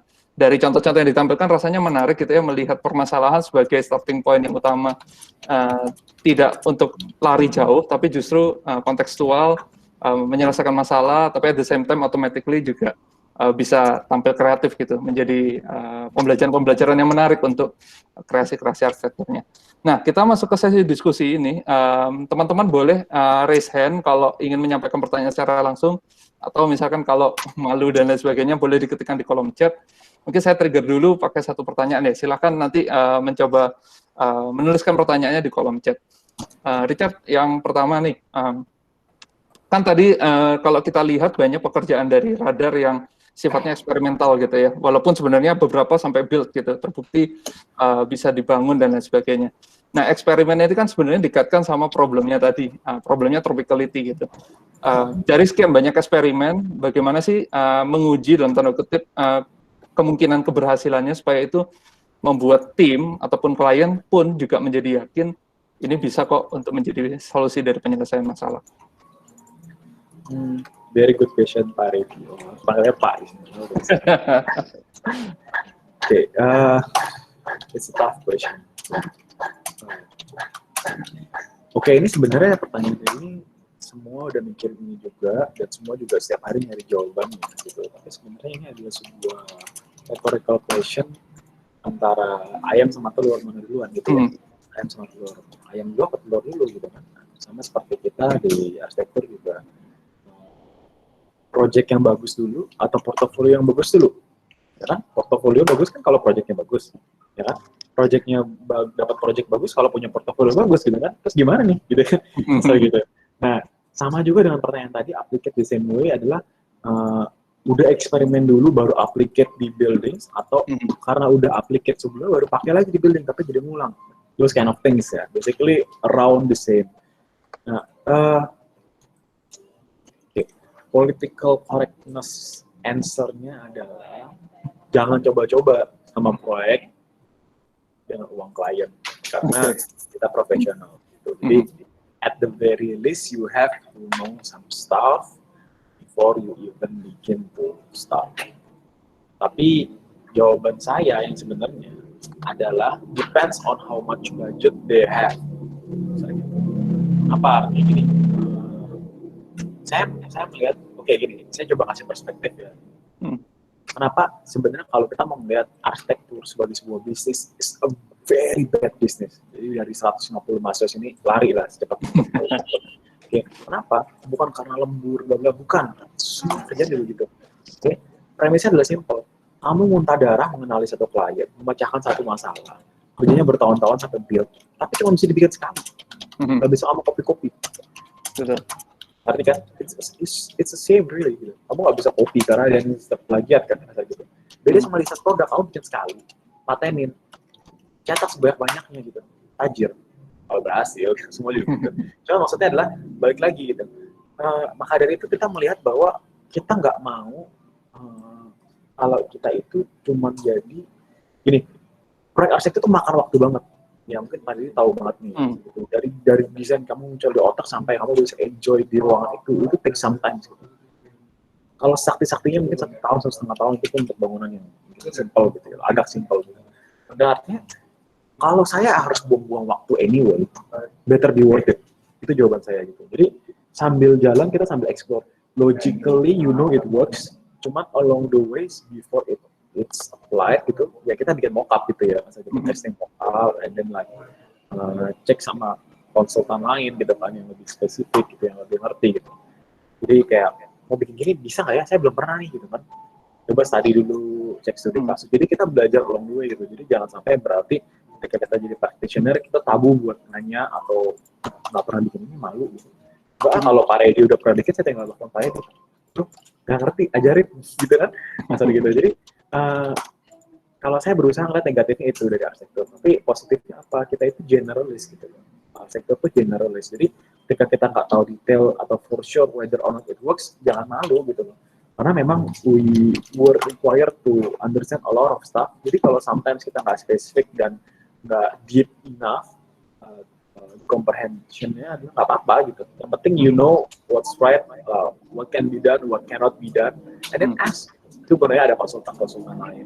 Jadi saya rasa eksperimen sambil jalan itu oke, tapi hati-hati kalau kalian exactly cuma punya budget 4 juta per meter gitu. Jadi itu benar-benar proyek yang literally no room for error gitu. Atau mungkin allocation of possibilities of error aja gitu. Jadi kita sebenarnya mau eksperimen banyak banget nih 100 item, cuma eliminate gitu. Yang literally bisa been done within the budget itu, let's say in this 5 gitu kan. And then kita lihat juga ada konteks kontraktornya siapa, kontraktornya yang biasanya cuma bikin Indomaret ya udah pasti dia nggak bisa bikin 3 ini, udah nih gugurin misalnya, ya kan. Jadi kadang-kadang memang hasil akhir tuh penemuan gitu. Jadi memang balik lagi antara black box sama glass box. Tadi balik lagi ke teman-teman semester 6, ini masih belum ada yang nanya, saya perhatikan ada yang desain. Desain tuh bingung, sama kita semua ke mahasiswa juga bingung. Desain tuh mulai dari mana sih sebenarnya gitu? Apa sih yang harus mulai gitu? Ada orang yang tiba-tiba muncul dari sketsa, terus ada beberapa yang nyalain itu, tapi ada beberapa yang justru step by step, tapi malah jadi lame gitu. Jadi memang nggak ada the right way to design gitu. Jadi terkadang kamu bisa black box, kamu bisa glass box, atau yang ada di dunia ini ya combination of both, cuman lebih ke spektrum yang mana gitu. Itu sih Oke, sip. Ini mungkin agak malu-malu nih buat bertanya. Thank you jawabannya, Richard.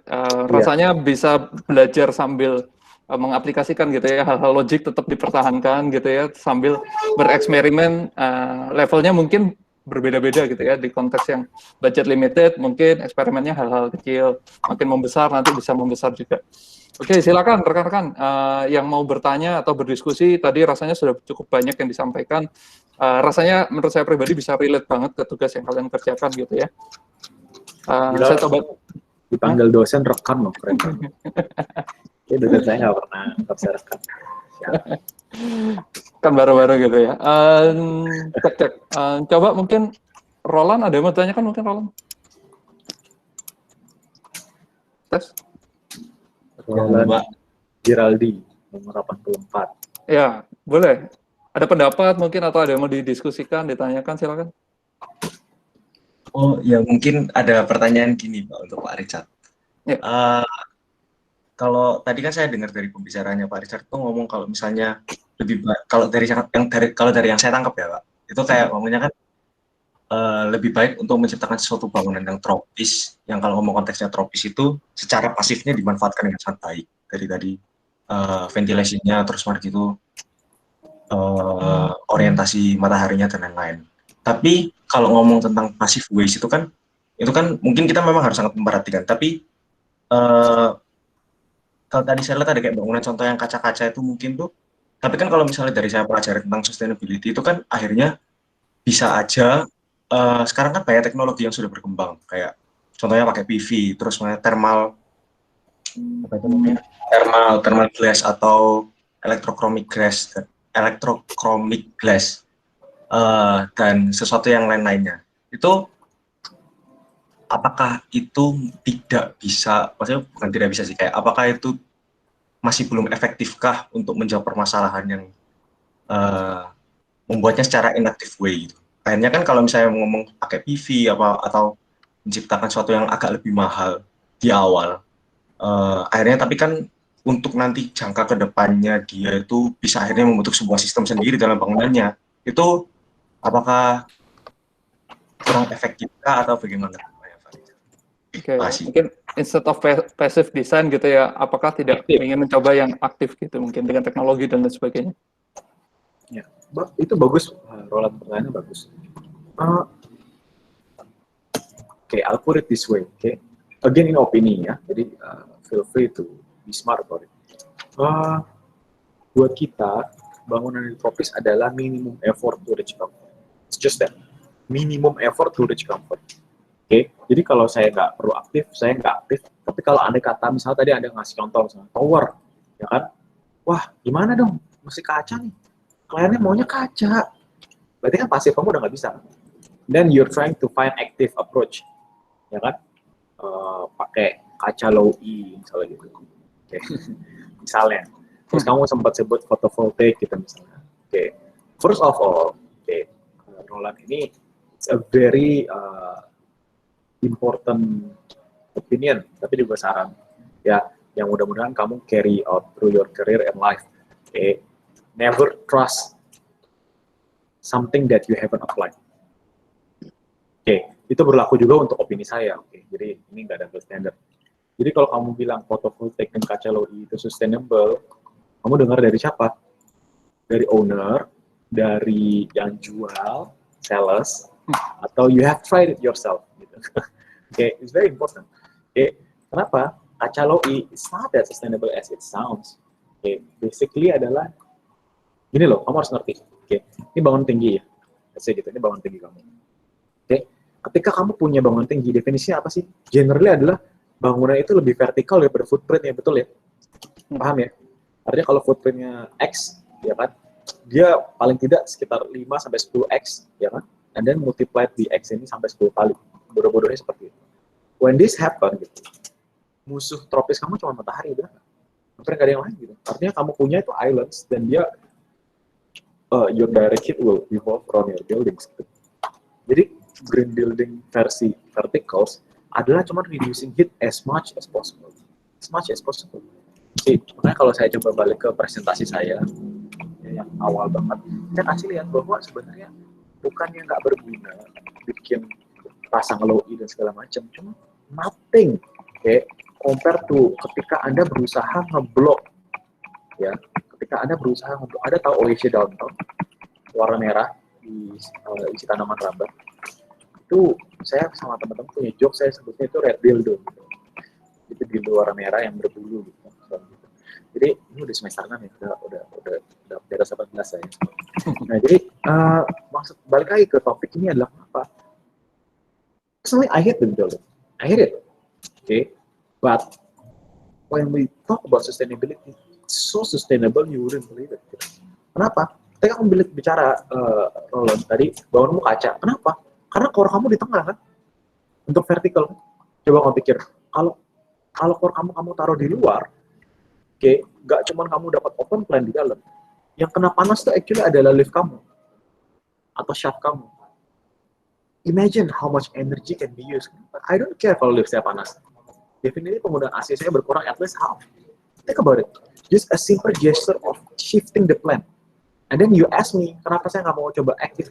Okay, I will use active. Ketika ada budget yang tersedia, of course. Ketika ada punya budget buat solar panel, I will use it wisely, very wisely gitu ya. Cuman kalau Anda nggak do the passive and then you do the active, it's like, shortcut, istilah seperti itu. Kenapa? There's something fundamentally can be done by simply rethink your plan. Jadi misalnya seperti yang di tengah ini, ya. Dan yang kanan itu the mat. Kamu lihat dananya, Google habis nih, atau sekarang right now depannya komputer, the mat plan. You'll see how they arrange. Ya, there's no need for low E glass, no need. Atau kamu Google Newton Suite plan, atau kamu Google PGTC Kevin Maklo plan, and then you'll see what I'm trying to say. For example Pak Royal, of course, ya dia tetap klien mau ada a hint of curtain wall, jadi mau nggak mau pakai kaca. Although ini udah utara selatan dan sisi pendeknya barat timur, ya kan? Jadi ini sebenarnya nggak ada barat timur tuh yang sisi pendeknya. Nah jadi tetap aja kan majority yang panjangnya ditutup pakai overshed dari green wall, cuma sisi pendeknya tetap overexposed tuh mau nggak mau. Dan lu pakai low E glass, probably it will help gitu. Atau misalnya kayak Chrisley Building, dia basically hampir semuanya kena self shade, atau yang even better gitu, Heatherwick. Heatherwick dia mau bikin semua curtain wall pakai gold juga dia bisa gitu. But you don't have to. Ketika kamu rearrange plans-nya, dia taruh structure di luar. Lihat kan yang dinding warna orange itu menurut sampai bawah, because it's a structure. Jadi dia bikin dia jadikan exoskeleton gitu loh, structure di luar, dan denahnya di dalam, lalu masih surrounded by balconies. Jadi denah di dalam tuh hampir nggak kena direct hit at all, dan itu super comfortable gitu. Karena dalam ketinggian seperti ini, kalau kamu nggak kena panas, suhu kamu udah ketiga ya, panas, kecepatan udara, sama kelembapan, ya kan? Kecepatan udaranya harusnya udah bagus. Suhunya ketika kamu double layer extra kayak gitu, suhunya udah berkurang gitu. Ya. Tinggal kelembapan, ya, gitu, tinggal internally gitu. Jadi dengan menggunakan sedikit AC aja itu udah nyaman. It's sustainable, bukan dia nggak punya budget untuk itu. Don't get me wrong gitu ya. Lastly soal solar panel gitu. Apa sih solar panel itu? Solar panel itu berusaha menangkap matahari untuk jadi energi. Nah, kita itu belum sampai di level di mana solar panel itu bisa sangat signifikan gitu. Jadi, for example, ketika ada bicara bangunan tinggi, solar panel di atas itu dagelan, dasar gitu. Karena solar panel dengan, jadi kalau solar panel itu terpenting footprintnya gitu. Jadi kalau kamu bikin pabrik, nah baru kamu pakai solar panel. Kenapa? Karena besar kan, atau sekolah yang besar gitu misalnya. Nah, kenapa? Kalau bidangnya kecil gitu istilahnya, untuk nyalain lampu tower itu aja di satu lantai, satu malam aja nggak cukup gitu. Jadi energi terboros kita adalah AC. Jadi solar panel itu ya oke lah, do less help gitu ya. Tapi maksudnya, come on, be realistic gitu. Jadi bukannya kita nggak mau do active design, cuman kalau saya preaching active design, and then kamu di studio bikin apa? Solar panel atau apa? Oke, and then setelah kamu lulus, emang klien kamu bisa, baik lagi, makanya saya bilang develop, tropical developing gitu. Oh ini developing, negara berkembang. Kamu pikir dari 100 klien, ada 10 klien gitu yang bisa afford solar panel? Mungkin kamu bilang ada company namanya solar, dia bisa invest di awal, bla bla bla bla. Itu udah startup ya jatuhnya. Gitu. Cuman what I'm trying to say adalah kita mau semua gitu. Bisa passive, bisa aktif, bisa. Cuman like I said, 50% of population in this world itu tuh di tropical. Dan kamu tahu, negara maju di tropical itu sedikit. Roland tahu kenapa? Karena hidup di tropis itu gampang. Jadi kita, sorry banget ya, ini saya bukannya being racist gitu ya. Orang-orang yang lahir di tropis itu generationally lazy. So, ya, hidup mudah, kamu tinggal makan semangka, kamu lepahin bijinya jadi semangka. Ya, tanahnya subur banget gitu. Kamu mau ternak kambing, bahkan gak usah dikasih makan, lepas aja hidup, kamu tinggal potong, kamu makan. Dia juga nggak ada hama, nggak ada apa. Gak ada musim dingin, kamu gak usah pusing kambing kamu kedinginan, ayam kamu kedinginan, gak ada. Kamu hidup sepanjang tahun semuanya cukup curah hujan, gak kekeringan, kamu punya minum. Hidup tuh mudah gitu. Bayangin kalau kamu di negara 4 musim. Kamu diem aja, kamu kedinginan, kamu kepanasan. Ketika hidup itu sulit, kamu tuh dirangsang untuk berkembang gitu. Nah jadi negara tropis, itu semuanya rata-rata negara berkembang. Kenapa? Kita itu negara-negara yang lazy, stupid, and corrupt. That's true. Jadi ketika saya bilang 50% populasi dunia ada negara-negara kayak gini, terus solusi saya adalah untuk preaching active design, you know what will happen? Sales. Kita semua akan sibuk jualan. Dan the true sustainability-nya will not be achieved gitu. Jadi to cut short, active design very much. If you can afford it, please do so. Tapi do that after you do the passive design first, because sometimes we are just too lazy to rethink on how we should do stuff. Mungkin gitu, Roland. Oke. Roland gimana? Cukup menjawab? Oke, terima kasih, Pak. Ya, jadi sebenarnya mungkin priority-nya tetap first desain dulu yang solve the problem gitu ya. Kalau udah mentok itu mungkin penggunaan teknologi, terus kemudian disupport sama klien dan lain sebagainya, itu mungkin lebih masuk akal gitu. Tapi kalau desainnya aja udah bisa, ngapain susah-susah beli yang mahal gitu ya istilahnya. Mungkin dari gantian ya, setelah cowok mungkin cewek Eugenia Jessica mungkin ada yang mau ditanyain? Ini anak emas semua yang dipanggil ya? Yang random aja lihat namanya. Oh, bukan yang dapat A-nya nih Mas Nika. Cek Eugenia Jessica, ada yang mau tanya mungkin? Iya, terima kasih Pak Richard untuk kuliahnya, sangat membuka mata gitu ya terhadap banyak konteks. Mungkin ini Pak berkaitan dengan tugas merancang simbolik yang kami lakukan sekarang gitu. Kadang-kadang itu kami itu masih bingung untuk penerapannya, konsep apa yang ingin kami utamakan di dalam desain gitu. Karena mungkin kadang-kadang kita mengambil tropicality gitu, terus dari tropicality ini lahirlah konsep-konsep kecil gitu yang bisa kita ambil makna simboliknya, tapi kadang kita tuh bingung mewujudkan yang mana dalam desain. Nah, itu menurut Bapak bagaimana cara kita mengambil satu konteks yang paling maksudnya paling relate di masyarakat gitu Pak? Terima kasih. Oke. Jadi Mungkin dari Eugenia, Jessica. Dari sekian banyak kemungkinan gitu ya, bagaimana sih cara kita memilih mana yang kira-kira relevan dan bisa diangkat sebagai sebuah konsep penyelesaian gitu? Iya, benar. Itu pertanyaan bagus sih, Jess. Saya sebutnya mystery of the mind. Mystery of the mind.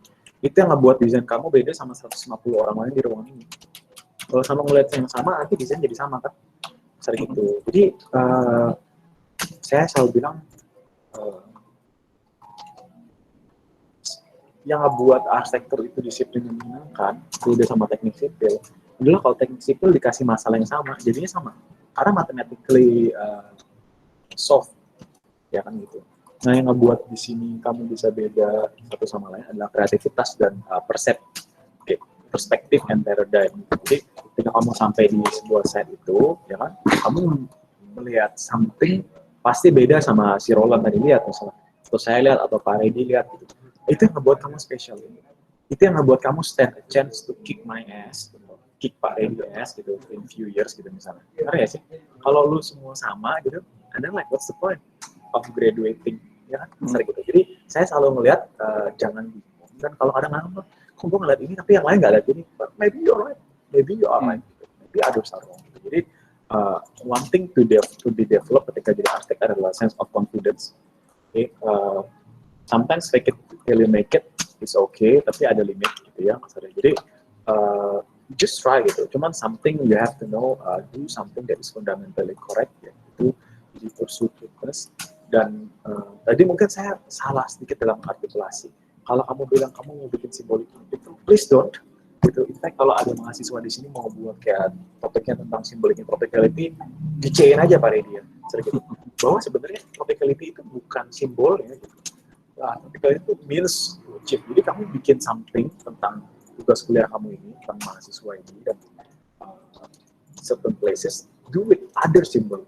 Cuman, means to achieve that, ya, khusus sustainability. Gitu. Kenapa tropicality sounds bad? Okay, it's wrong topic. What you want is sustainability. Karena kita di tropis, ya, true tropicality.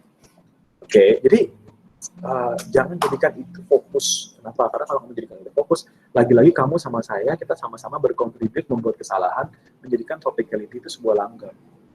Itu bukan langgam, it's just way of living gitu. Jadi apapun kamu, bahkan kamu kalau perlu nggak perlu ada gitu. Jadi saya merasa berdosa banget bikin PPT ini karena kita harus menjelaskan sesuatu yang you don't say gitu. Artinya you have to do it in your project that by right you don't even have to mention it gitu. Artinya.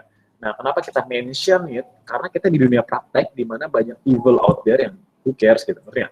Nah, cuman kamu kan di dunia akademisi, saya selalu bilang itu akademisi rainbow and shine gitu. Jadi do whatever you want, do whatever you feel like you're doing gitu. Ya. Cuman of course ketika kamu di dunia akademisi you have to do it sustainably gitu. Nah, jadi I sincerely hope simbolik yang kamu lakukan has nothing to do with tropicality, but you adopt it anyway gitu loh. Ya. Jadi ketika kamu bikin denah, you already had it in your thought and you adopt it in your plans gitu, or your buildings or whatever. Oke, cuman jangan jadikan itu karena lagi-lagi kita nanti kita memulai kesalahan yang sama gitu. Jadi memurahkan sustainability. Oke. Thank you. Gimana? Ya, sudah cukup menjawab Pak. Terima kasih. Okay. Thank you. Tadi mungkin garis bawahnya adalah tropicality ini kayak kewajiban ya, sama aja kayak mention nyaman sebagai konsep gitu. Ya itu harus dicapai gitu ya. Selebihnya bagaimana mencapai kenyamanan itu secara kreatif, mungkin itu yang bisa digali menjadi simbol, konsep, dan sebagainya. Oke. April, silakan tadi sudah raise hand. Iya, saya tanya ya Pak. Makasih Pak Richard atas presentasinya yang dalam tanda kutip sangat menampar kami semua yang lagi belajar ini. Yang saya ingin tanyakan sebenarnya berarti kan yang saya tangkap Bapak sangat mematahkan statement bahwa setiap arsitek harus punya identitas yang berulang dari satu desain ke desain yang lain gitu. Ironisnya kan sebenarnya setiap arsitek dengan melihat dua konteks utama saja, lingkungan dan pengguna, itu kan sudah sangat membedakan dari arsitek-arsitek yang lain dalam memandang itu Pak. Walaupun hanya konteksnya sama yang dipandang, hanya konteks lingkungan sama pengguna gitu ya. Terus yang saya ingin tanyakan, sebenarnya ada konteks-konteks lain nggak sih yang bisa diangkat? Atau justru pengangkatan konteks lain itu justru membuat desain itu menjadi terlalu berlebihan dan justru merusak konteks yang awal tadi itu? Sama mungkin pertanyaan keduanya, mungkin mau minta saran aja sih Pak. Sekarang kita lagi di dunia akademisi, lagi belajar, kira-kira cara melatih kepekaannya sama apa sih yang perlu di-studi berikutnya gitu. Terima kasih Pak Richard. Oke, thank you Abdul. Abdi lagi di musola ya. Di dekatnya Pak. Oke, itu pertanyaan bagus, cuman mungkin saya harus klarifikasi kalau saya memberikan pesan yang salah. Ketika saya mulai, saya bilang, saya bukan expertise di sini, dan saya juga nggak tahu apakah yang saya sampaikan ini benar atau salah. Jadi ini lagi-lagi don't take my words, see it as an opinion. Ketika saya bilang jangan mendewakan simbolisasi dalam perancangan atau karakter desain itu untuk something yang unreasonable. Contoh, ada arsitek yang kalau bikin desain gimana pun juga harus warna putih. Tahu arsitek siapa? Ya, saya nggak bakal mention. Cuman this guy, he never do it in tropicals. Dan ketika Anda pikir loh, kenapa putih kan oke? This is wrong, Di tropis itu curah hujan tinggi. Kecepatan angin tinggi, artinya apa? Debu itu carry out with wind. Jadi semua bangunan akan ngiler-ngiler all the time. Semua bangunan putih-putih itu kita sibuk ngecatin ularnya. It's just ridiculous gitu. Why would you do something you already know you require a lot of maintenance, for example gitu ya. Nah jadi, again that's my opinion. I might be wrong. Mungkin, I don't know, probably it's for higher purposes yang dimana saya belum bisa comprehend. Cuman, untuk membilang bahwa kamu semua arsitek harus beda-beda karyanya dan karakter dalam desain arsitek itu nggak dibutuhkan, itu salah. Dan saya juga nggak gitu. Contohnya gini, kamu tangan kanan, ya kamu right handed.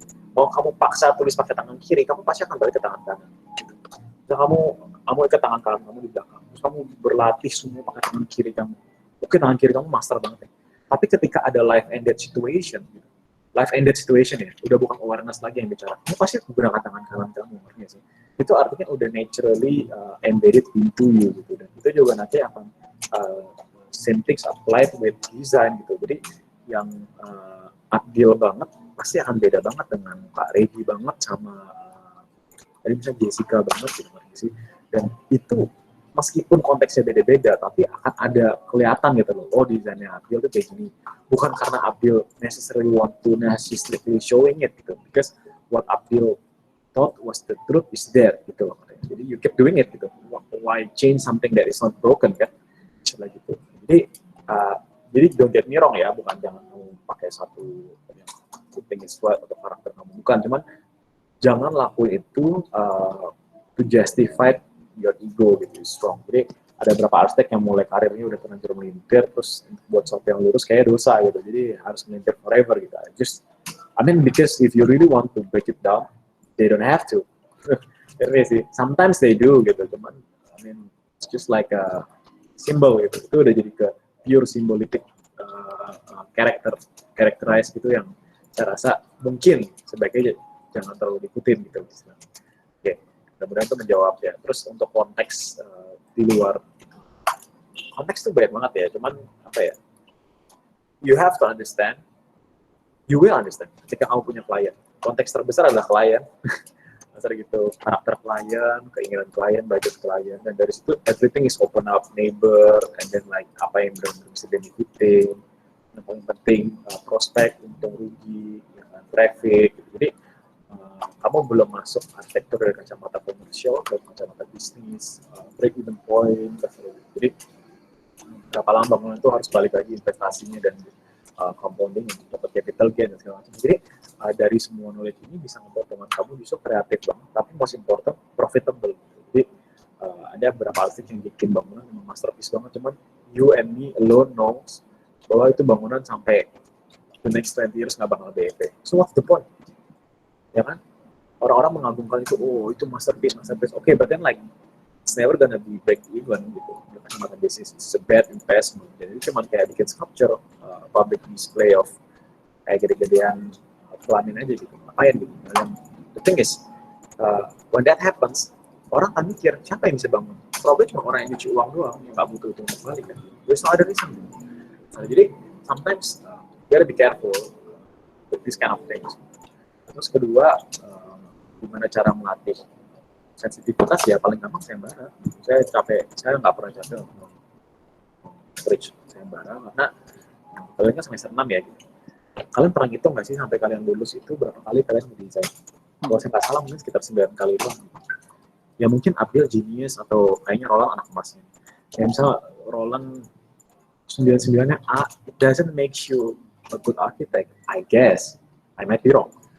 Oke, kalau all you do cuma do 9 studio. Oke, dan belum tentu semua itu karena kamu benar-benar berat. Bisa jadi karena Pak Ray suka sama kamu dapat A. Probably, there always be the subjectivity in design. Always, termasuk dari yang nilai. Ya kan? Ya kalau kamu suka A, kalau setengahnya C, kalau hampir semua C. I don't know. How can we justify our miserable beings as a studio gitu loh, sebagai kita bisa do the practice gitu. Nah, let's say kamu satu semester nambah 1 aja, gitu ya. Itu kamu basically udah simply tambah 6, kamu udah 15 kali desain kan. Gitu. Jadi numbers are important dan practice does make progress. Saya nggak bilang perfect ya. Practice makes progress gitu. Jadi numbers really matters gitu. Jadi kalau kamu bicara satu semester 6 bulan ikut sayembara 1 itu gila banget lah. Kamu 6 bulan cuma bikin satu panel A2 nggak mampu sih, kamu mendingan langsung keluar sekarang aja jadi influencer lah gitu. Soalnya bener aja gitu. Besar kan?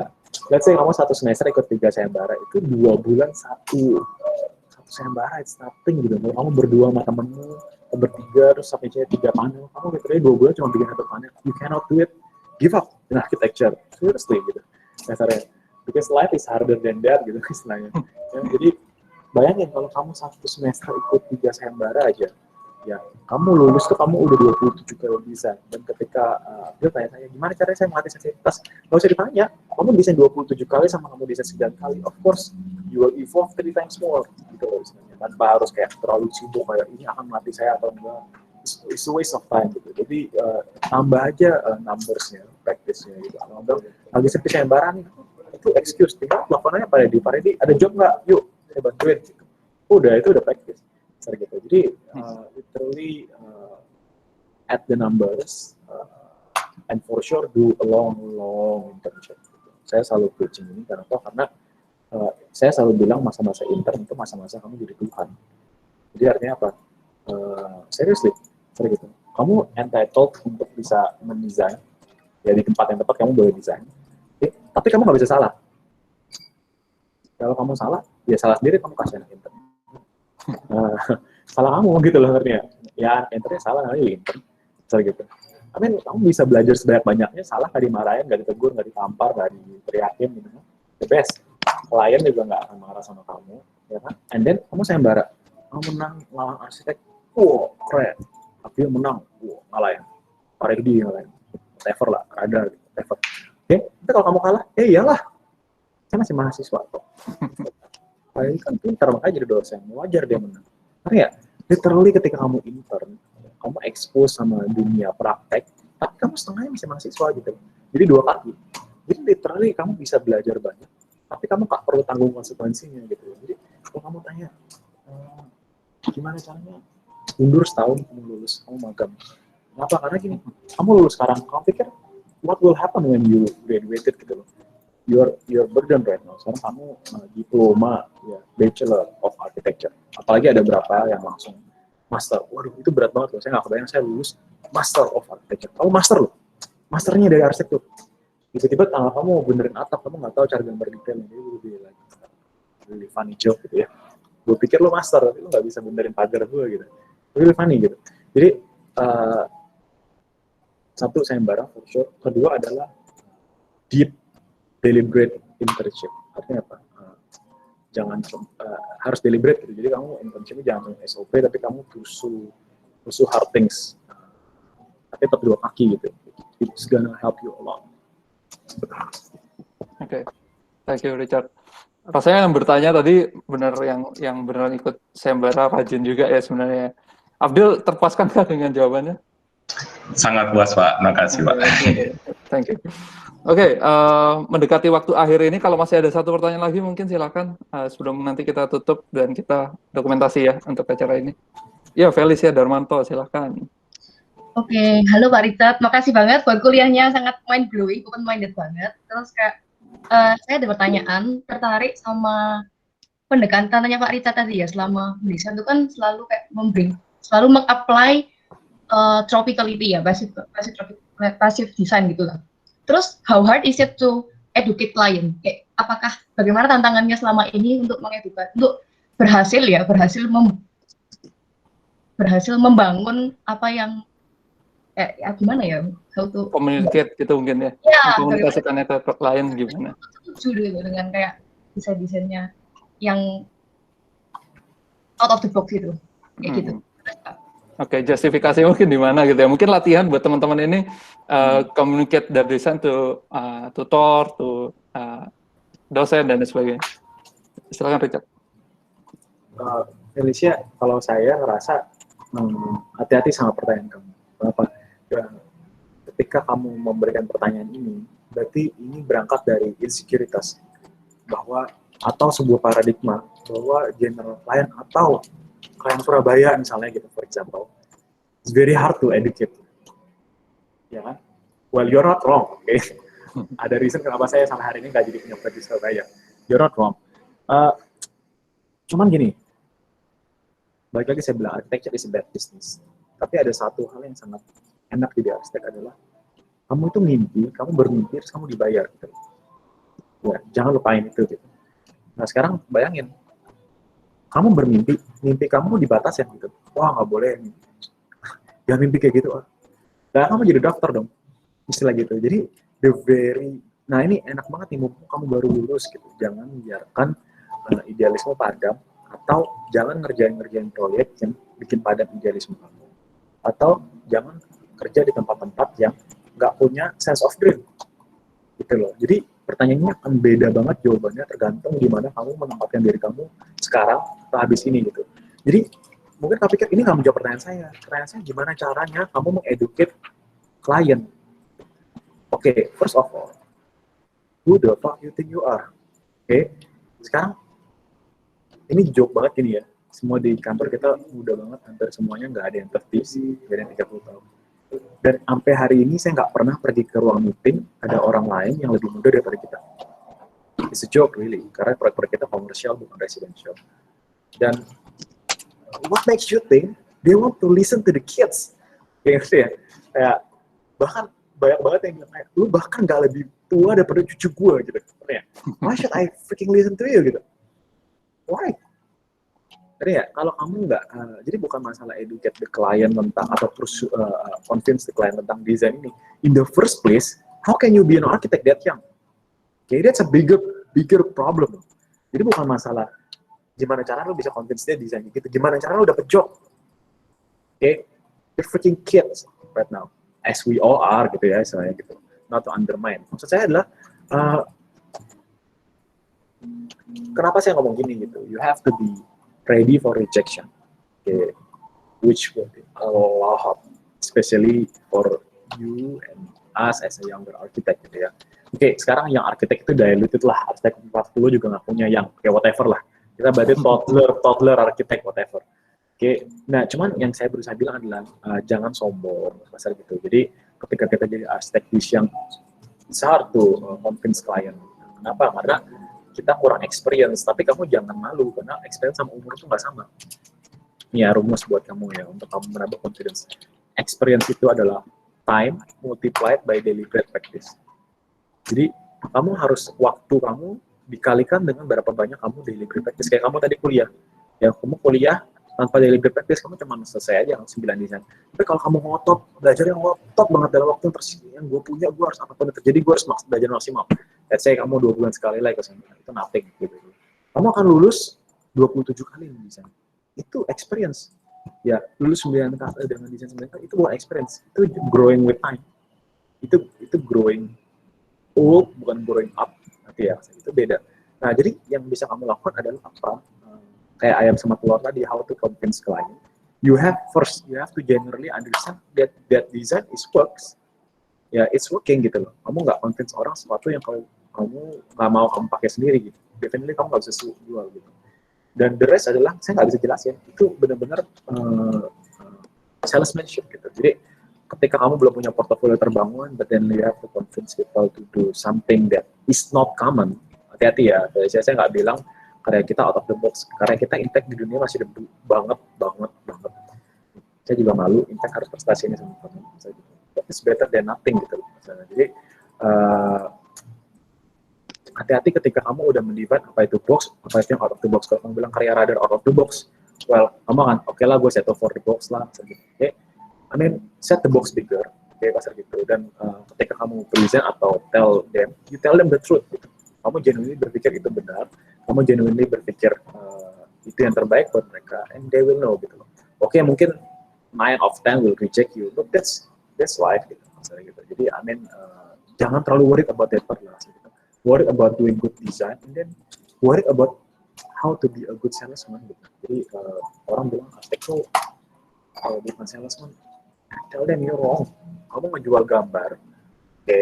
Kamu yakinin mereka untuk invest a lot of money into your dreams. Kalau itu bukan salesman, I don't know what is.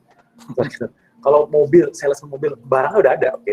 Lu definitif tinggal kayak, nih, cobain. Gampang banget ngejualnya, tinggal duduk, oh bener loh, enak loh, keren loh, brandnya udah ada. Kamu freaking arsitek, brand kamu belum jelas, ya kan? Kamu ngejual mimpi untuk dia invest dengan semua harta dia. Kamu bukan siapa-siapa. That's salesmanship. Okay? When you can sell your idea to someone that risks a lot and you make it through, it's a good salesmanship. Gitu. Jadi arsitek is a good salesman. Jadi jangan terlalu worried ya. Oke. Gimana Feli? Oke, makasih banget Pak Richard sudah membenarkan tadi. Oke, jadi mungkin yang digarisbawahi lagi gitu ya, mengkomunikasi itu juga teknik gitu ya, tapi mungkin doing good design is the answer gitu ya. Jadi tanpa perlu repot-repot gitu ya, fokus aja menghasilkan desain yang bagus, itu nanti bisa teryakinkan dengan sendirinya sebenarnya. Mengkomunikasikannya kan lebih mudah. Dan tadi mungkin untuk membiasakan diri bagaimana bisa mendesain sesuatu yang bagus, ya banyak latihan gitu ya. Tadi internship gitu ya, termasuk di dalamnya. Sayembara termasuk gitu ya, dengan membanyakkan kegiatan kita terhadap desain, rasanya kita terbiasa membuat sesuatu yang bagus juga. Thanks a lot Richard. Mungkin closing statement buat teman-teman. Buat simbolisasi ya, dalam saya rasa ini sebuah topik yang sangat tepat juga buat kalian di semester 6. Think about it, dan saya berharap kalian benar-benar take it very seriously. Kenapa? You never know, probably your career ya, atau your design direction has been started from your 6th semester. Bisa jadi penemuan kamu tentang kamu literally deliberate practice nyari apa sih simbolisasi yang menurut kamu terbaik buat kamu, terbaik untuk konteks gitu. Itu you will carry that out toward your practice, you'll never know. Jadi mungkin closing statement, please take this semester seriously, and then respect sama Pak Reddy. Oke, tadi ya mengerjakan sesuatu harus serius gitu ya. Dengan serius itu mungkin saja kita menemukan apa ya, karakter kita dalam desain, passionate kita dalam desain justru di kesempatan itu gitu. Dengan memperbanyak kesempatan kita lebih besar kemungkinannya untuk menemukan apa yang sebenarnya kita ingin perjuangkan gitu. Oke, mungkin Richard boleh di stop sharingnya, kita mau foto bersama gitu ya. Oke. Untuk penutup. Udah? Rekan-rekan silakan boleh dinyalakan kameranya yang lagi bisa gitu ya, mungkin secara teknis lagi memungkinkan, silakan dinyalakan kameranya untuk saya bisa capture sebagai bagian dari dokumentasi acara ini.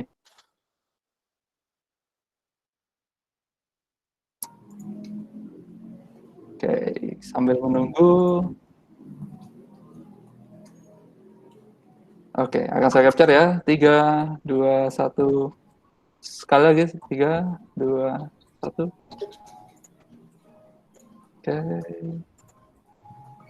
Oke, sip. Sudah, terima kasih banyak Richard kesempatannya yang sudah dibagikan pada kita, wawasannya, pemikirannya, karya-karya radar juga. Rasanya kesempatan yang berharga sekali untuk mahasiswa kami terutama, supaya terbuka wawasannya, mungkin juga nanti juga berkesempatan untuk satu dari kalian bergabung dengan timnya Richard gitu ya. Sudah ada Daniel di sana ya, dari alumni kita yang udah join ke sana. Semoga ada kesempatannya, semoga apa yang kita bisa bahas pada siang hari ini dapat bermanfaat untuk kita semua tanpa terkecuali. Sampai ketemu di kesempatan yang lain, Richard. Semoga bisa bekerja sama di lain waktu. Thanks a lot. Terima kasih, sama-sama. Oke. Terima kasih.